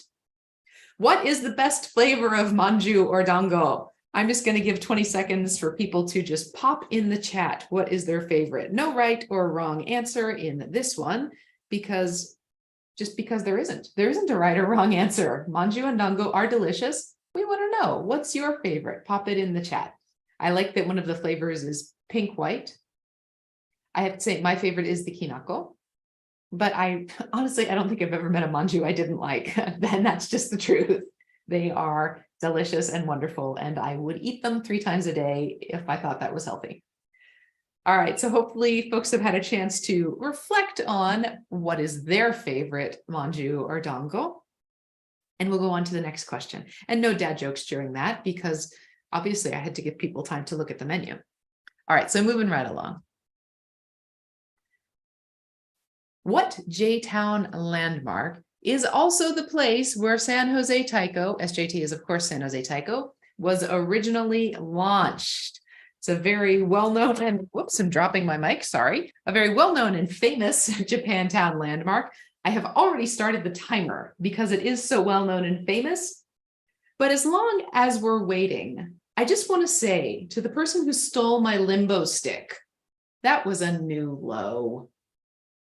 I don't think we have time for another one. So we'll just wait the 7 seconds until the timer goes off. And I will click to our answer slide. It is, of course, the answer was actually right there on this slide. The San Jose Buddhist Church Betsuin, also known as the Betsuin, the home of Obon, and San Jose Taiko started there in what year, everybody?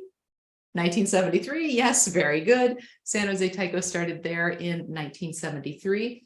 As an activity of the YBA, the Young Buddhist Association, quickly evolved to become a bigger effort and moved away from the Betsuin fairly early in the group's history. All right, let's go on to our next question. Next question, who is this person? And name one reason why he is important. There are multiple reasons why this person is a historical figure. You only need to name one of them. But of course, you can put more than one of them in the chat if you would like to. And while you're doing that, I'll ask you, what concert costs only 45 cents? 50 Cent featuring Nickelback, which is not a collaboration that would probably ever happen, but for the purposes of the joke, we'll just pretend like it might actually happen. Oh, and that's time. So let's dismiss that. And this person is Norman Mineta. He is an important historical figure for many reasons, many of which are listed up there on the screen. He was interned at Heart Mountain. He became the mayor of San Jose, a congressman from California. He was the sponsor of the Civil Liberties Act of 1988, which granted reparations to Japanese Americans who'd been interned during World War II. He served as U.S. Secretary of Commerce and U.S. Secretary of Transportation, and he is, of course, the famous person, the historically important person for whom San Jose's airport is named. Unfortunately, Norm passed away just a couple of years ago, so he is no longer with us, but his legacy very much lives on within our town and within our country.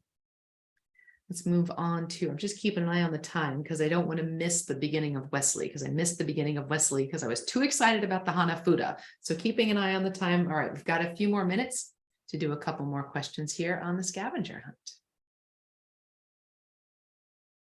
Question next. What J-Town community program was started by young Nisei and Sansei in the 1970s and now, quote, empowers seniors to age well and thrive? Your time starts now. And while we're doing that, let's see. I'm looking for a funny dad joke. I have actually edited these. I haven't said I haven't done them all. Why are peppers the best at archery? Because they habanero. Yeah, so you have to pronounce it wrong for that one to be funny, which I don't think really translates. But that was the one that came up for me. Time is up. So stop your Googling, stop your searching. The answer to this question is UIKI Senior Center. So the UIKI Senior Center is its own thriving nonprofit now, just as San Jose Taiko is its own thriving nonprofit now. And it was started around the same time by the same group of young Japanese Americans who were inspired to do more for their community and to do more for their community. UIKI Senior Center now offers nutrition programs, offers socialization programs, offers health support. It's a really important organization within the community to help support Japantown seniors. In fact, a couple years ago, when we were having that wave of attacks on Asian American elders here in the Bay Area, a number of groups around the area started walking patrols in their neighborhoods to just help generate a sense of safety and security for the elders in the community. And UIKI, along with Japantown Prepared and San Jose Taiko and some other community organizations, started walking tours right here in Japantown. So volunteers would walk through the neighborhood on days when the seniors would go to collect their lunches. And it was really helpful to the seniors because some seniors had stopped going to get their lunches because they were worried and scared by the attacks that were happening in other parts of the Bay Area. So just one of the many examples of the way community organizations for decades have pulled together in Japantown to support the community. And of course, Japantown's not unique. That's what community is. That's what neighborhood and connection is. It's people working together to support one another like that. All right, let's go on to our next question. Our next question is, San Jose's Junior Taiko program is the oldest children's Taiko program in the US. What year did it start? Your time starts as soon as I get my timer up. Now, 25 seconds for me to find a dad joke and say it. Why did the computer get mad at the printer? Because it didn't like its toner voice.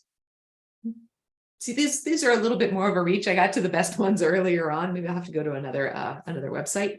Got just a few more seconds for you to search for your answer if you are searching, but I will be showing the answer right now. And the answer is 1985. So San Jose Taiko was only about 12 years old itself when the Junior Taiko program started. And so someone who would have been in that Junior Taiko program in that first class is now, my age, which I won't say exactly what that is, but I'm not much younger than San Jose Taiko. In fact, I'm very little younger than San Jose Taiko. Let's go on to our next question. Oh, it's not advancing. Oh, that must be the end of the questions. So we won't go on to our very next question. I will stop share here. And I'm going to call in our on the street folks who are hopefully listening, either Sue or Trish. If either one of you could turn on your camera and just walk us around one of the activations. Sue, we haven't seen the kimono activation, and I'm wondering, can you walk us in that direction and show it to us? Gonna add your spotlight to mine. And let's see, I think I have a map of Japantown somewhere, but I didn't open it up. I was gonna open up a map and show it to folks while Sue was walking. Excuse me, but I don't seem to have that map open. So, and Trish, thank you very much for turning on your camera as well, Trish. Trish is showing us the stage, where they're getting ready to go in just a few minutes. We're heading towards, what is this? People are eating their dinner, gombe. Ah, yes, it is the dinner hour. And in fact, we had scheduled to do an intermission at 6:40, right after this Wesley segment. Okay. But Kazu just said that San Jose Taiko will be doing their interactive workshop at 6:45, and I don't want to miss that. Got it. So I think what we'll do is we'll show Wesley, and then we'll show the San Jose Taiko activation, and then we'll take our intermission. So our intermission is going to be a little bit late. Does that work okay for you, Sue? Sure. Okay. I want to show this. These are the Oh, they got some of the sideshow Classic. cars there. That is So a cool. very cool lowrider. Let me make you the main spotlight so we can really see that. Let's see. Let's see if I can get the quotes. Sorry. Gimbal problems. Well, that's very cool.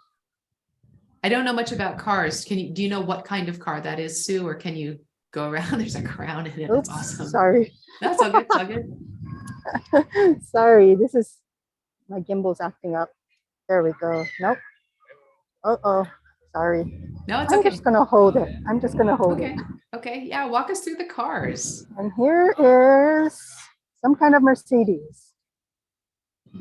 That is what I recognize as well. There's probably some car person watching this, just rolling their eyes. If you're a car person watching this, please put in the chat what kind of car this is so that we can be educated to that. It's Thank you another very much.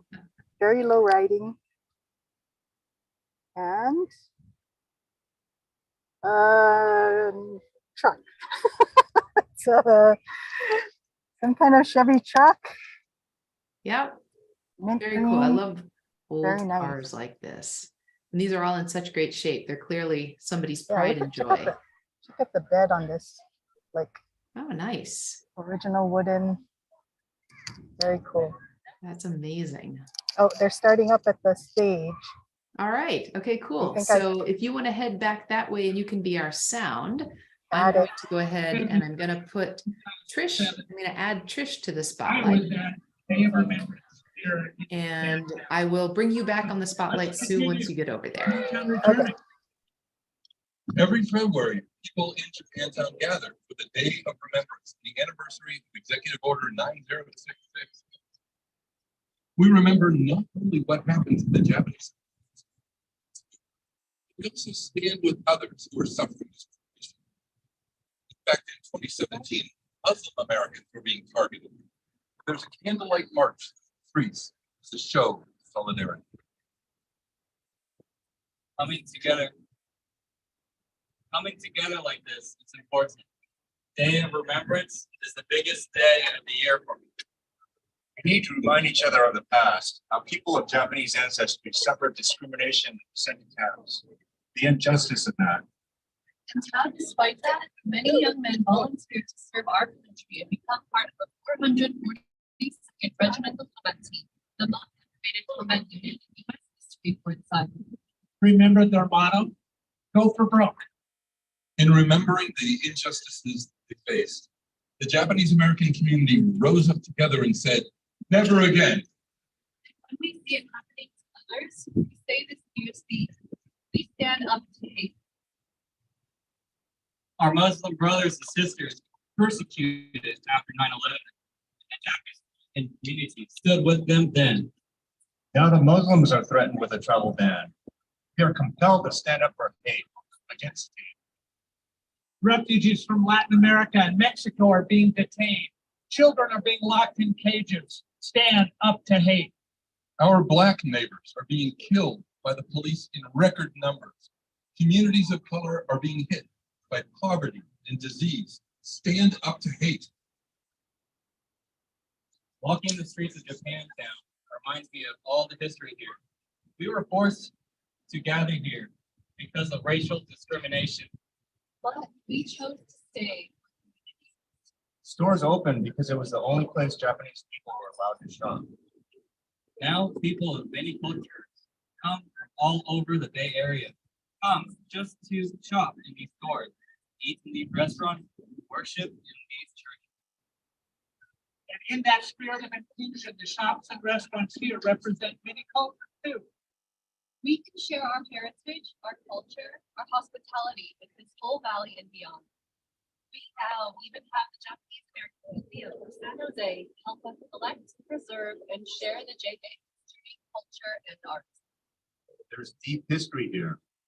There's a vibrant present teeming around us, and there's a bright future here. As long as we remember who we are and why we are here.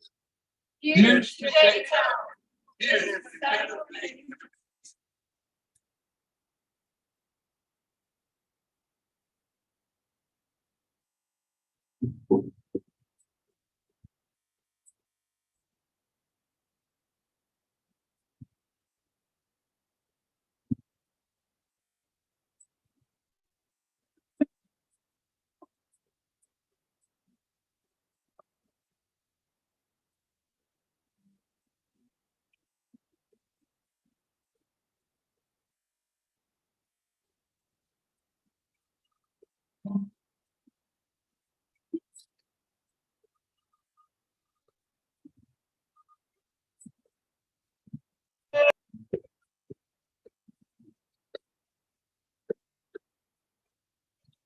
The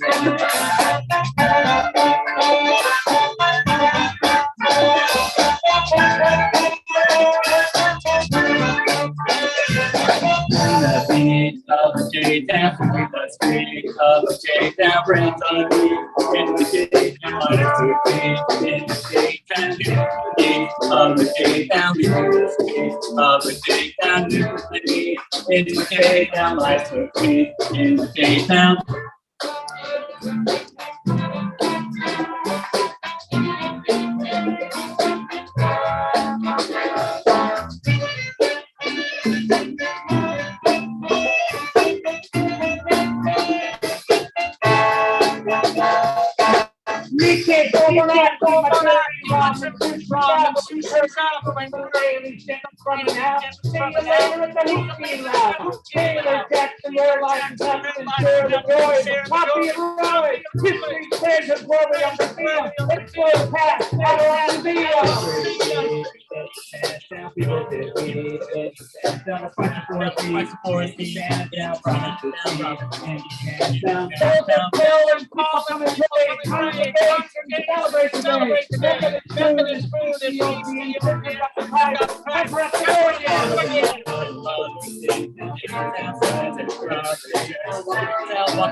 Get some ink for a flat brim hat. Vintage Japan, that's where it's at. Don't you see, I've got to get me some. Here's Roy and PJ and the Taiko drums.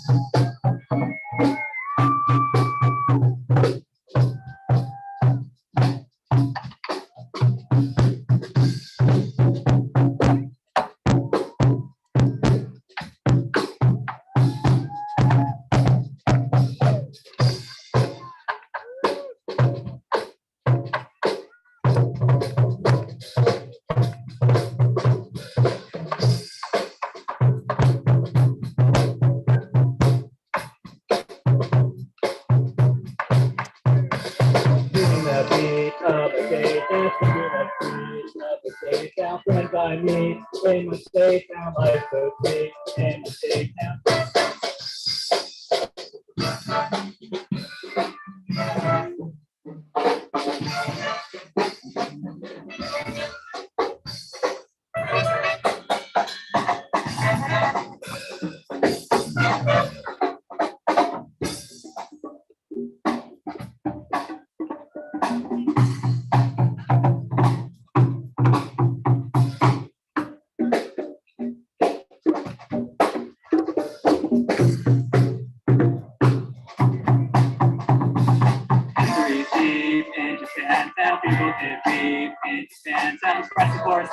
In Japantown, promises keep. In Japantown, dance to the beat of my J-Town, walking the streets of my J-Town, new friends I meet in my J-Town, life so sweet in my J-Town.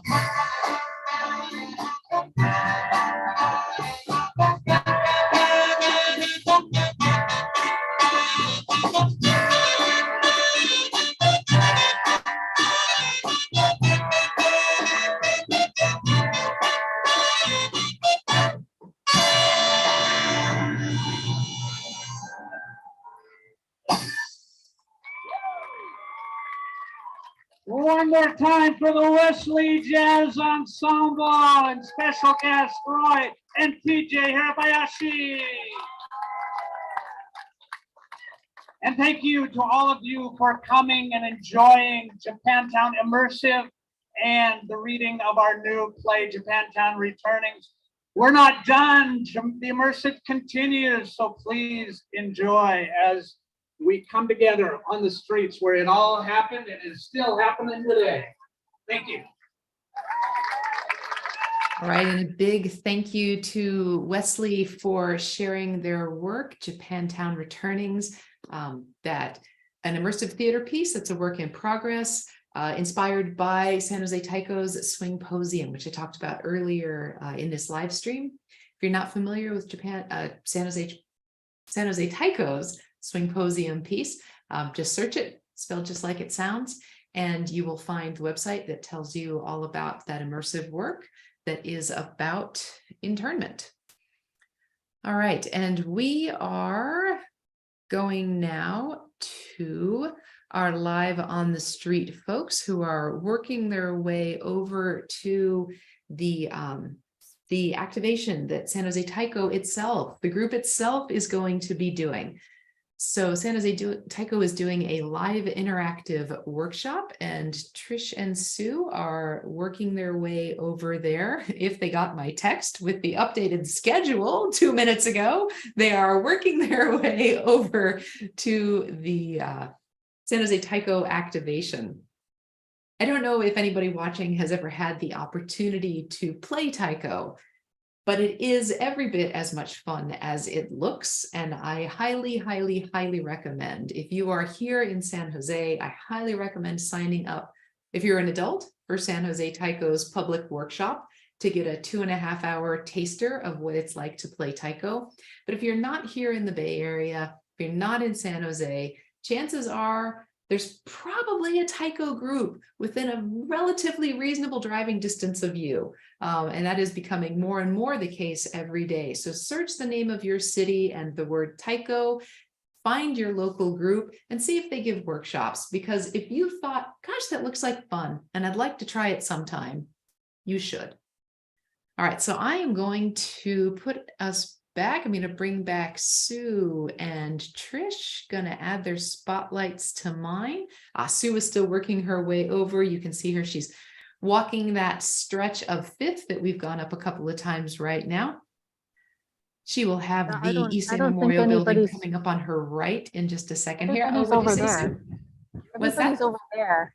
Oh, everybody's over there. Everybody's over there. Well, of course, where the performance just took place. Yes. Because they don't know that the activation is going to start. Sue, when you said everybody is over there, did you mean that all of the attendees are over there, or San Jose Taiko people are in their t-shirts over there as well? There's a few San Jose Taiko folks over here, but there's only 4 or 5 non-San Jose Taiko people here. Well, if they start drumming, they will draw a crowd. If you don't mind, just because we've had some schedule changes and I want to make sure I've got the most up-to-date schedule. If you don't mind just asking one of the San Jose Taiko folks real quick to just confirm that at 6:45 they're doing an interactive workshop, that would be great. Oh, you guys do so much. 6:45?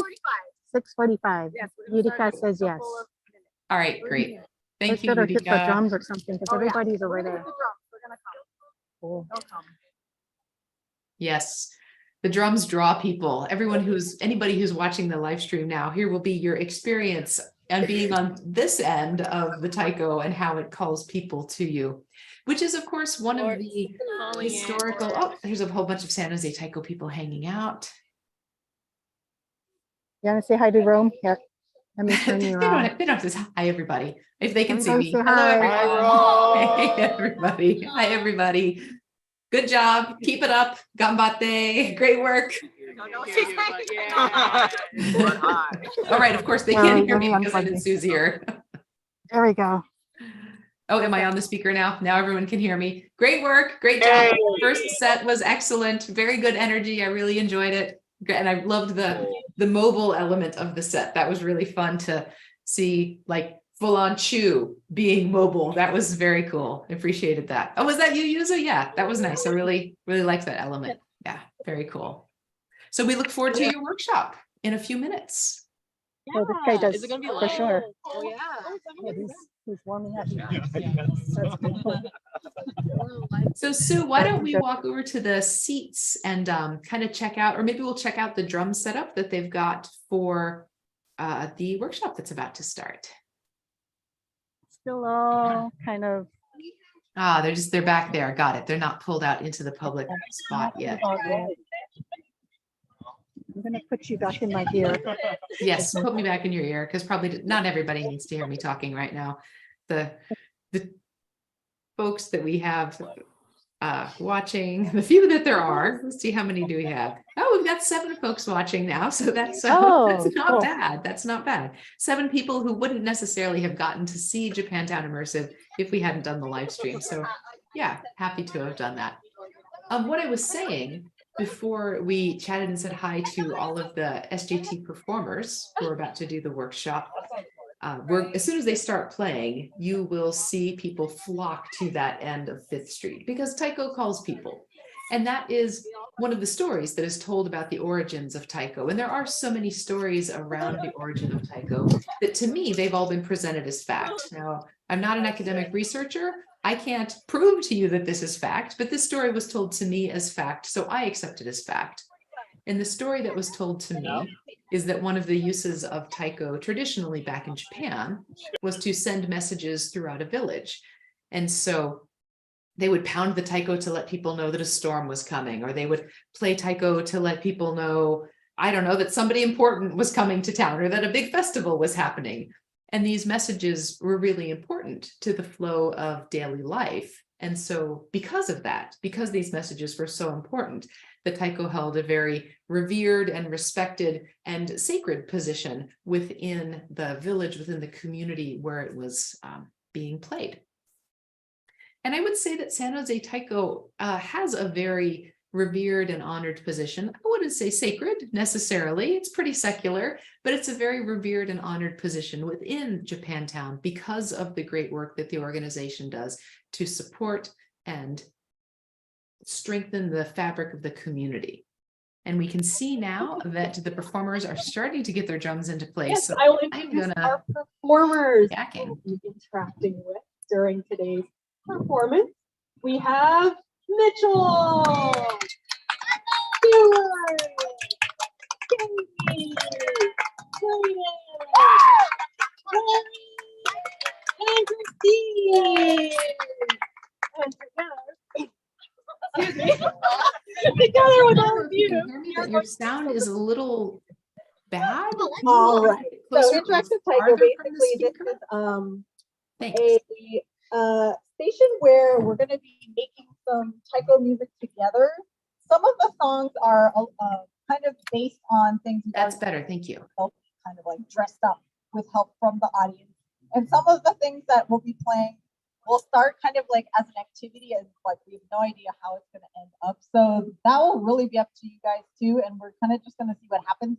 Do you know the show Whose Line Is It Anyway? It's kind of that improv show. It's kind of like taiko improv. So the first one that we're going to do is called Matsuri Taiko, Matsuri means festival. So this is a piece that we do play quite a lot, but we're going to add some flavor to it. And I need a brave volunteer from the audience to help me out with this activity. Oh, okay. So I have one person right here. Well, what's your name? Your name is Memphis, and how old are you? 8. Okay. So you have a very important job because basically you're going to be controlling our performers and telling them what they're going to do. Okay, so you're going to sit in this very special chair right here. Can you come up here? All right, give it up for something. Flip my lip. I know. It's okay. Sorry if I'm bleeding.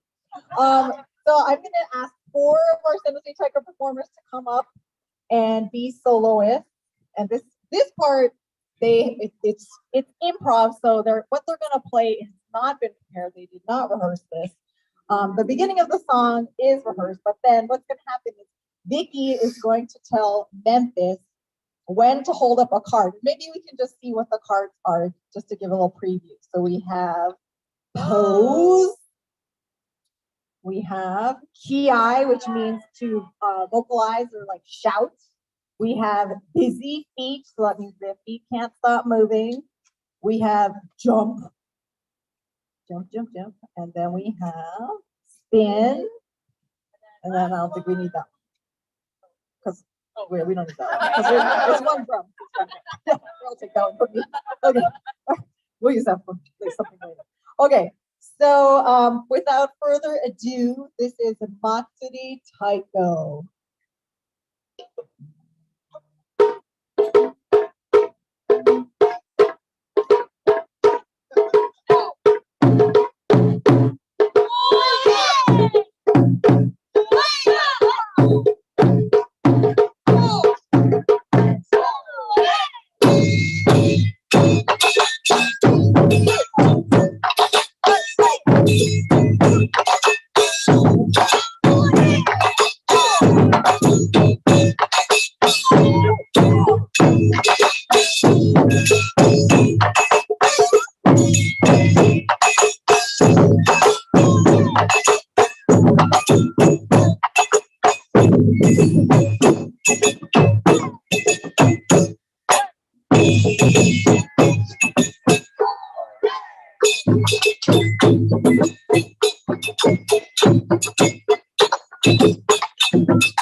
Thank you so much, Memphis. You did awesome.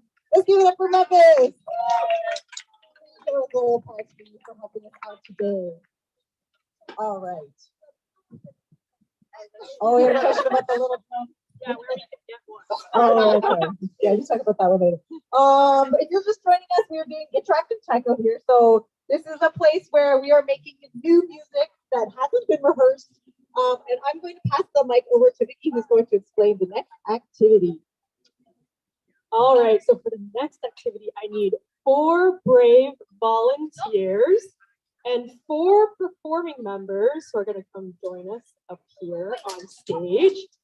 Non-committal, you don't have to play the taiko or anything. You're just going to help us out. All right. Oh, yes. We'll let you know. Okay, who wants to come help us create a lovely song?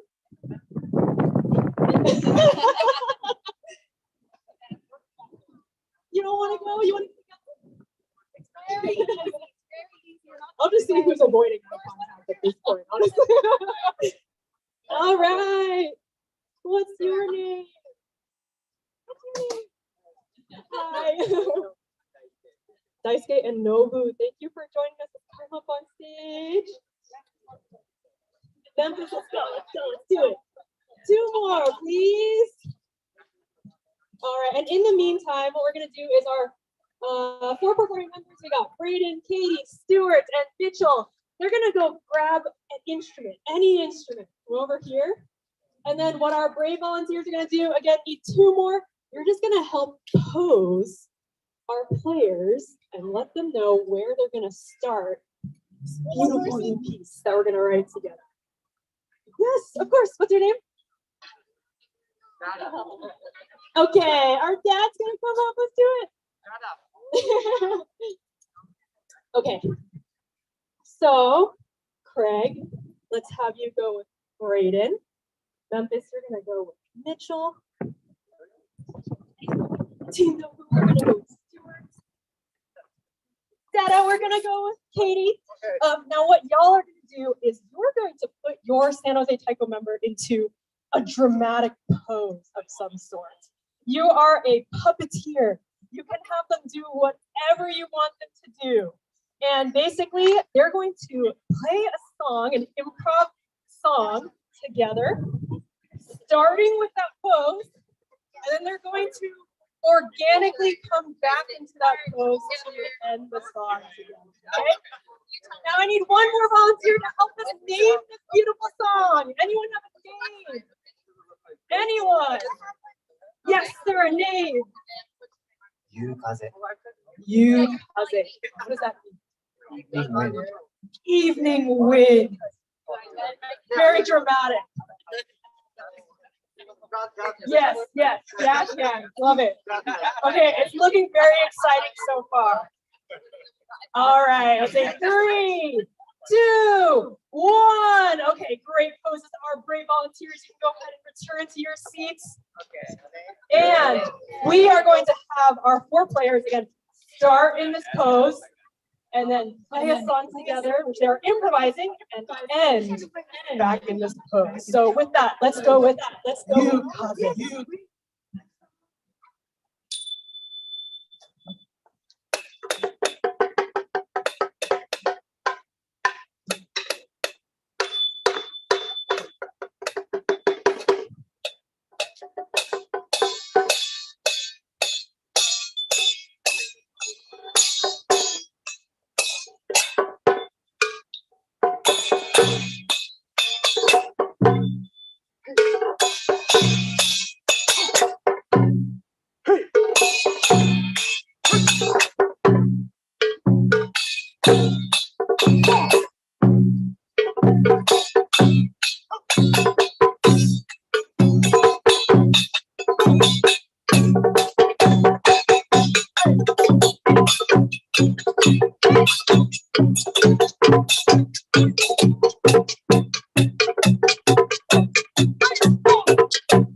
Thank you so much for helping us create that wonderful piece. Round of applause again for performers and for yourself for making such an amazing song together. All right, so Utica is going to introduce our next activity.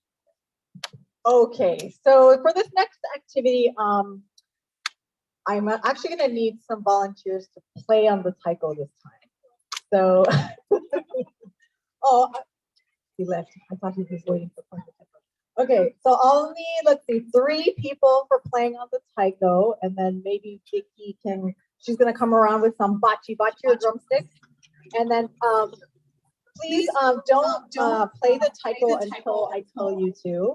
And then I'm going to need 3 people to play narimono. The narimono are the other instruments that we play in the taiko ensemble. It's very, very repertoire as well.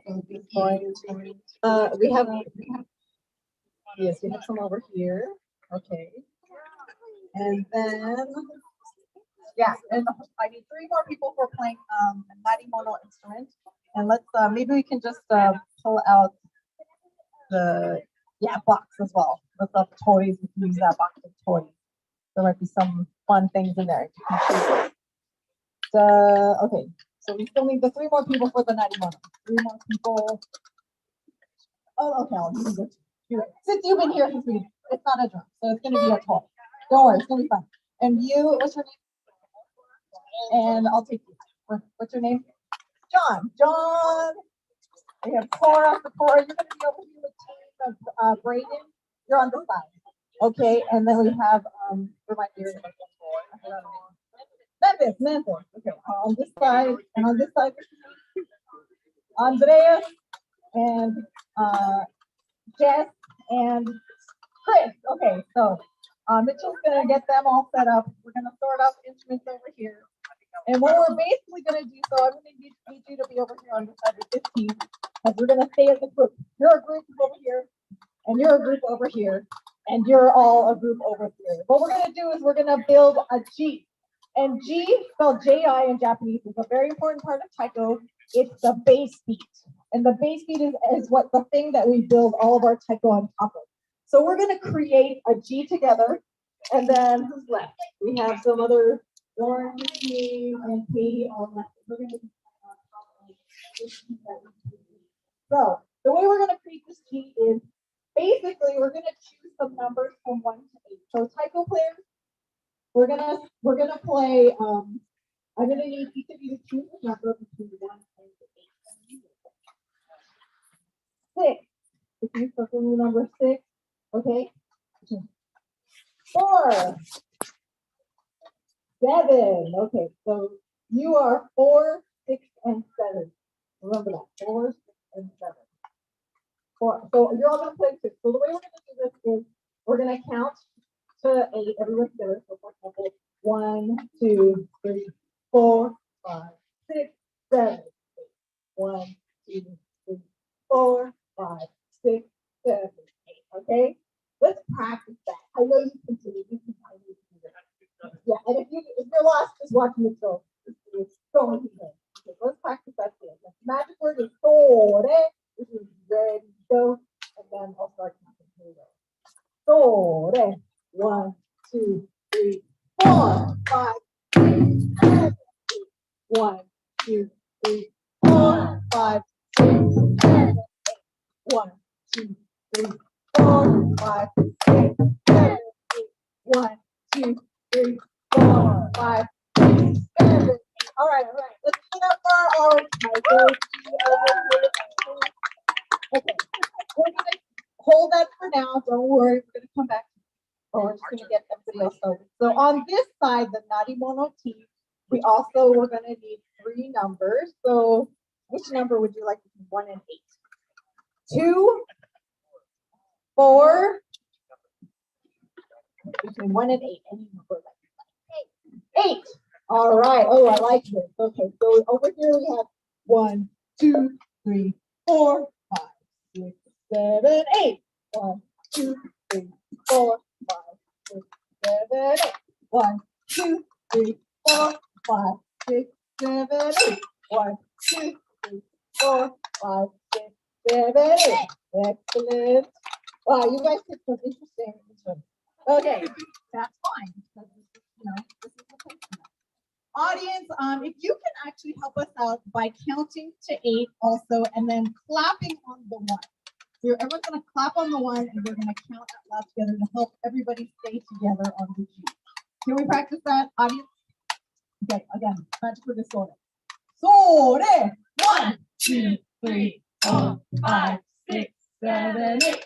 1, 2, 3, 4, 5, 6, 7, 8. 1, 2, 3, 4, 5, 6, 7, 8. 1, 2, 3, 4, 5, 6, 7, 8. Okay, awesome. Okay, so I will be the conductor. So don't go until I point to your group. Okay, I'm gonna start with the audience, and then I'm gonna get the Taiko going, and then I'm gonna get Narimono going, and then I'm gonna get our Taiko, San Jose Taiko people back there. Okay. And the last thing that we need to do is just to name our song, so we know kind of like what the mood is that we're going to be doing. So anybody would like to have an idea for a song name? The last one was called You Evening Wind. Anybody out there have an idea for a song? We had a song in the last group called We Don't Talk About Bruno. What's that? Niku. I love it. Okay, I'm gonna write that out. So this is our world premiere of the song Niku. Okay. Are you ready? Everybody looks ready. Take a deep breath in. Audience, here we go. Okay. Sore. 1, 2, 3, 4, 5, 6, 7, 8. 1, 2, 3, 4, 5, 6, 7, 8. 1, 2, 3, 4, 5, 6. Keep going. 1, 2, 3, 4, 5, 6. Sore. 1, 2, 3, 4, 5, 6, 7, 8. 1,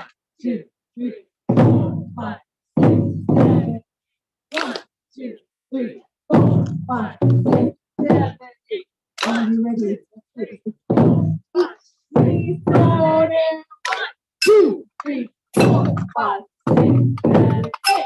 1, 2, 3, 4, 5, 6, 7, 8. 1, 2, 3, 4, 5, 6, 7, 8. 1, 2, 3, 4. Keep going. Here we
go.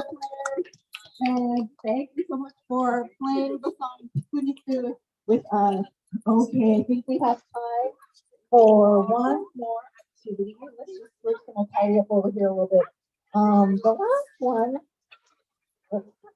is while Vicky's doing that, I'll just explain a little bit. Just do people know what a haiku is? A haiku is a Japanese poem. Yeah. Okay. And so the thing is about haikus. Okay.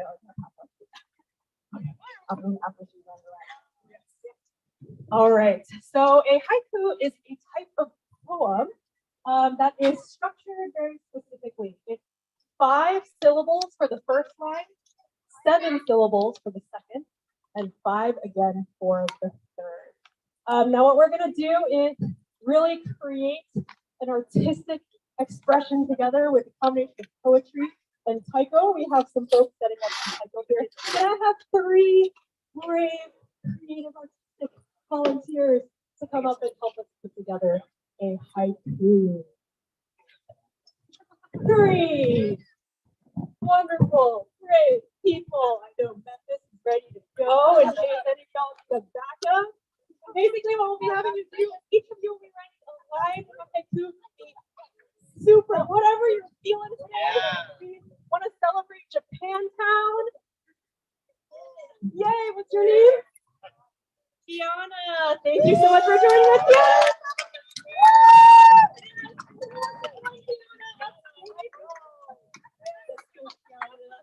That's my sister. That's his sister. All right, anyone else want to join lovely Kiana on stage? Memphis, you want to come up here? All right, and the last one here for this one, unfortunately not, but yes, come and join us. Thank you. What's your name? Bianca. Bianca's going to join us here as well. All right, so each of you, as our performers, grab some instruments and get ready to play. You're going to each think of a line of a haiku. They don't have to go together. It doesn't have to necessarily make sense. We're just putting some parts together spontaneously, organically. So we're going to have 5 syllables. 7. You're going to have 5 syllables. Okay, give you a minute. And for our taiko team here, let's all take some time, see what artistic inspiration strikes us in terms of instrumentation, figure out a spot. Y'all are going to get some creative juices going and send that energy out to our players. And we want this haiku to be about Japantown, about your experience today, something about immersive, whatever strikes you as you're here in this space, feeling the spirit. All right? Okay, how are we feeling? Are we good? Are we good? Are you ready? Okay. First line, Kian. I love my dog Panda.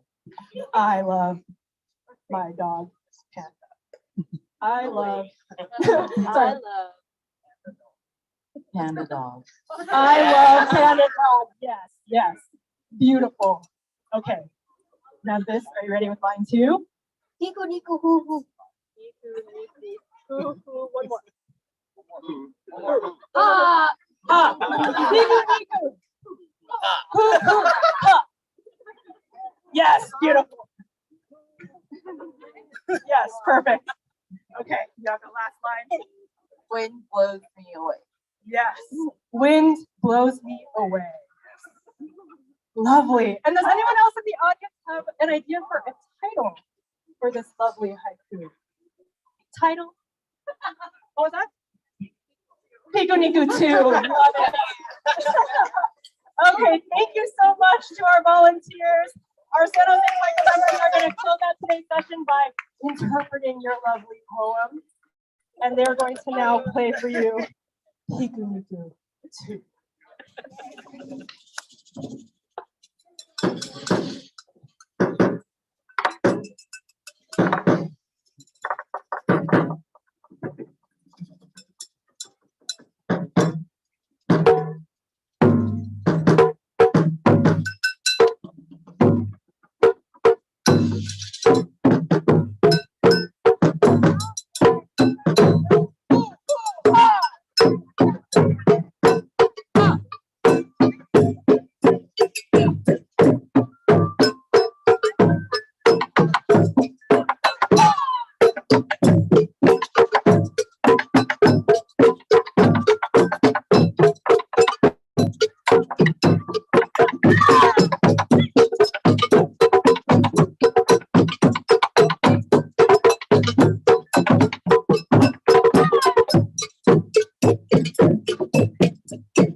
So everybody, I'm gonna pop us over to the stage where they are starting to do the Odori presentation. So we're gonna miss the last little bit of that improvised piece, but I don't want to miss the Odori. So we're gonna go ahead and go to that now. Trish, you can go ahead and unmute. Thank you very much.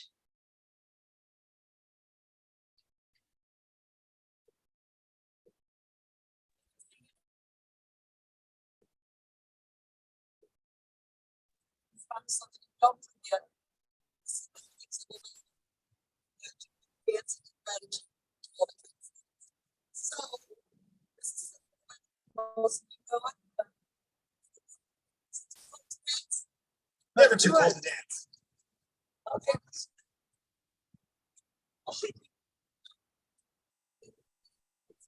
We have San Jose Taiko people coming up here to join in on the bone dancing excitement. Would you like people in a circle, Rico? That would be fine. Join us. All right.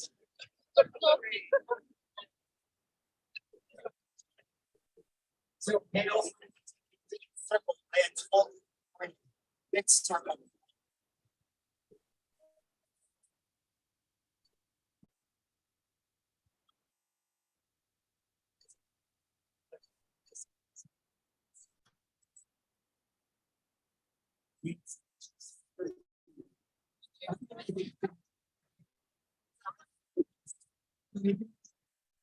yes.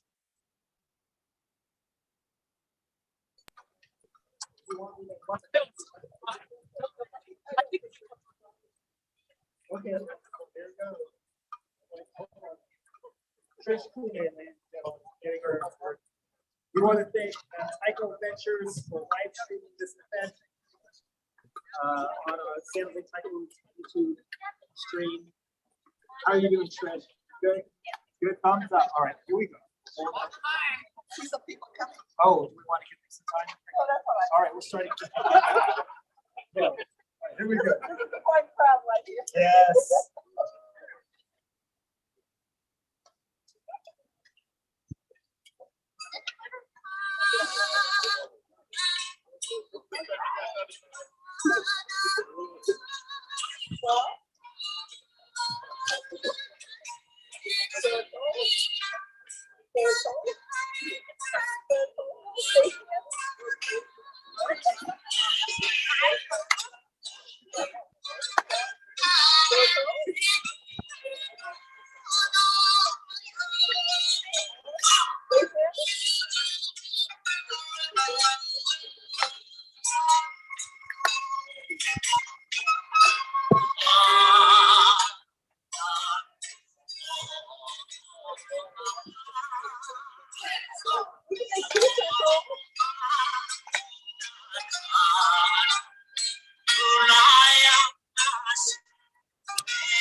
Ready for one more? Yeah. This one's easy. Another easy one. Let's try it without. It's just going to be toe out, back or heel. One more. Back. Wave. 1, 2, 3, tap. Left, 2, 3, tap. Up. 2, 3, 4. Cross and clap. Ready? One more time. Heel. Left. Wave. 1, 2, 3. Left hand. Up. 2, 3, 4. Cross. Ready? We can make 2 circles if you'd like. Some of you can go on the inside. Let's do it. Let's do it. Because I'm following you. Go on inside. Thank you. We have Bakuhatsu Taiko Dan in the house. Can we get y'all in the center circle? That'd be great. No, you mean for us? And maybe some JTPE folks get in the inner circle. Yeah, I know. I had thought this. Any of you guys going to UC Davis? All right. Reiko, whenever you're ready, I can start. Okay. All right.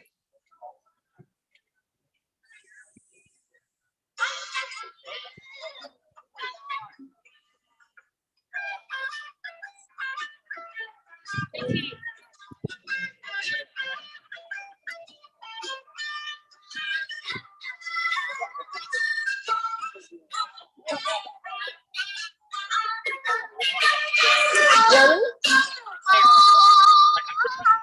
Up. Up. Wave. Left. Up.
Let me remind everybody to come to Obon, July 8th and 9th. And we have practice too, but you don't have to come to practice. Yes. Thank you, Reiko Iwanaga. Thank you, Gail, Lynn, Mr. Matt.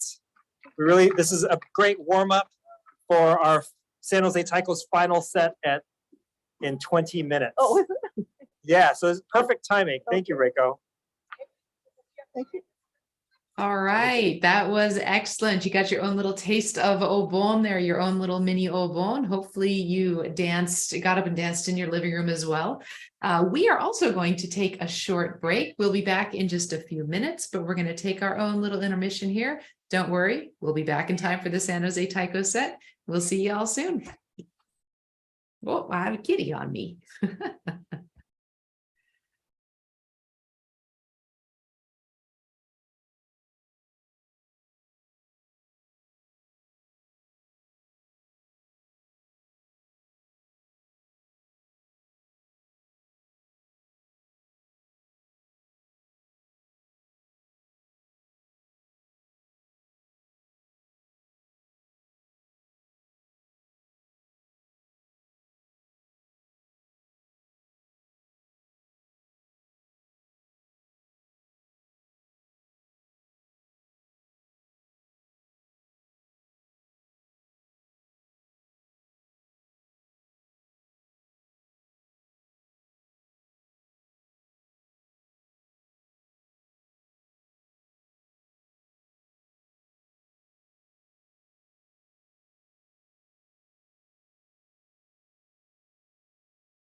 set for San Jose. We really appreciate everybody. This gradually more chilly Saturday afternoon, but it's been a pleasure to be able to celebrate Japantown with our partners here in the community, with all the activations, all the businesses. Can we give it up to all of our partners?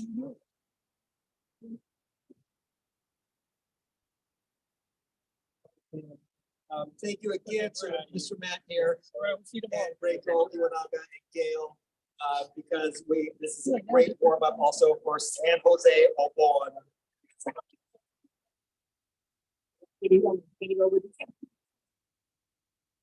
Everyone, I'm Zach. And again,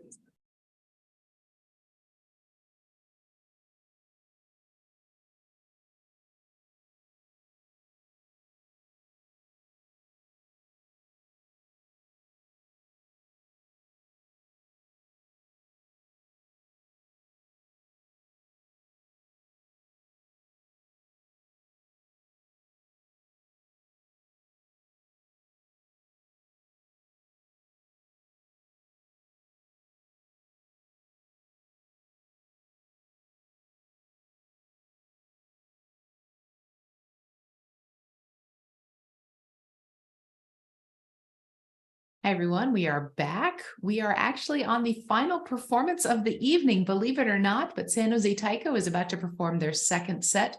We are having some audio difficulties, so hopefully you'll be able to hear them okay once they start. But if you can't, you'll at least get to see some great taiko performance without the sound, which can be an experience in and of itself.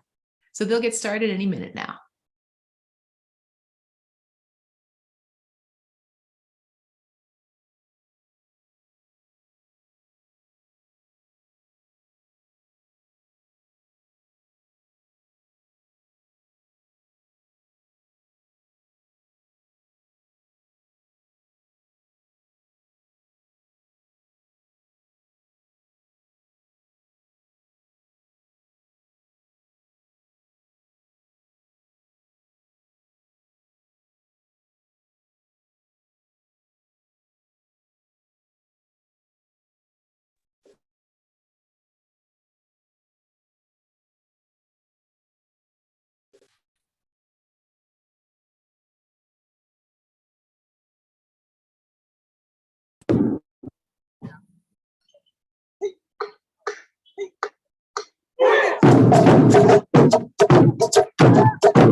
Sorry, everybody, we lost our streamer who was giving us our sound. So let me get our other streamer to unmute, and hopefully her sound will work.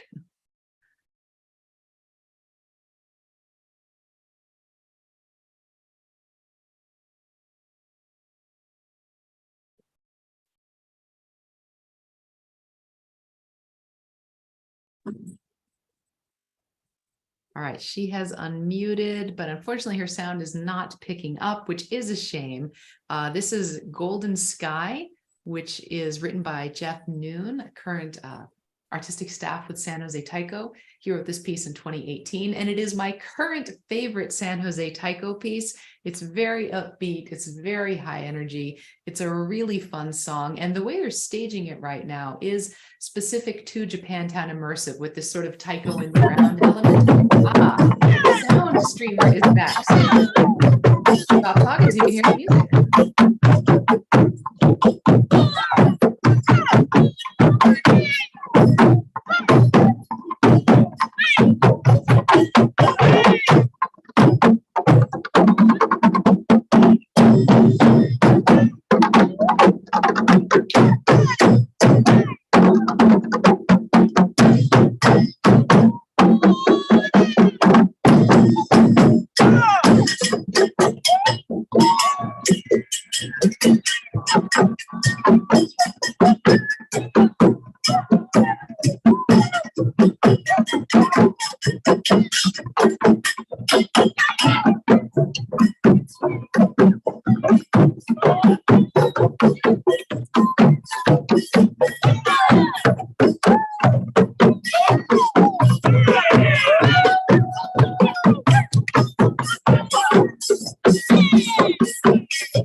Good evening, San Jose Japantown. How you guys doing tonight?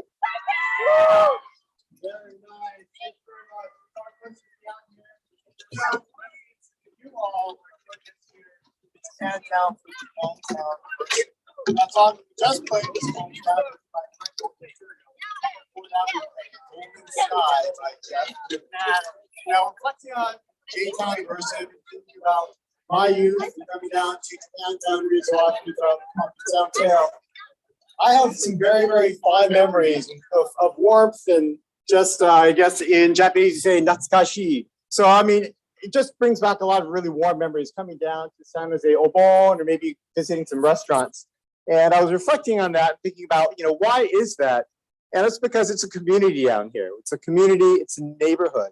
And you look around, we have a lot of businesses which are locally owned. There's small businesses, the business owners and folks who work at these restaurants and stores and shops are all local. And that really brings it home to me as to how special this Japantown is, the last one of 3 Japantowns here in the United States. So thank you for coming out and supporting. I hope you guys have learned a little bit about the history of Japantown. And it's not just a historic site, a spot on Google Maps or a movie set. This is a very live and vibrant community in town, and come back and visit us again. So we're going to be moving on now with another song. This one is called Sore Samba, which combines taiko with the sounds of Brazil. Here we go.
We're very proud to be from this neighborhood. We carry that with us everywhere we go, traveling around the world, sharing the art form of Taiko. We always try to share our Japantown as well. For many of our members, myself included, we've been fortunate enough to actually call Japantown our home. I lived here for about 10 years, and it was amazing to live in this neighborhood and to see how much the people who live and work in this community care for this neighborhood and care for the other people here, whether it be the Rast family sweeping the streets at 6 o'clock in the morning, or Carol Rast watering the plants at all the businesses around the neighborhood. We are very lucky to be part of this community, and we're very, very fortunate to have been able to call this our home for our 50 years so far. So without any further ado, this last piece we're gonna play for you is entitled Gendai ni Ikiru, which means living in the present.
Thank you very much. Let's give it up again for San Jose Taiko.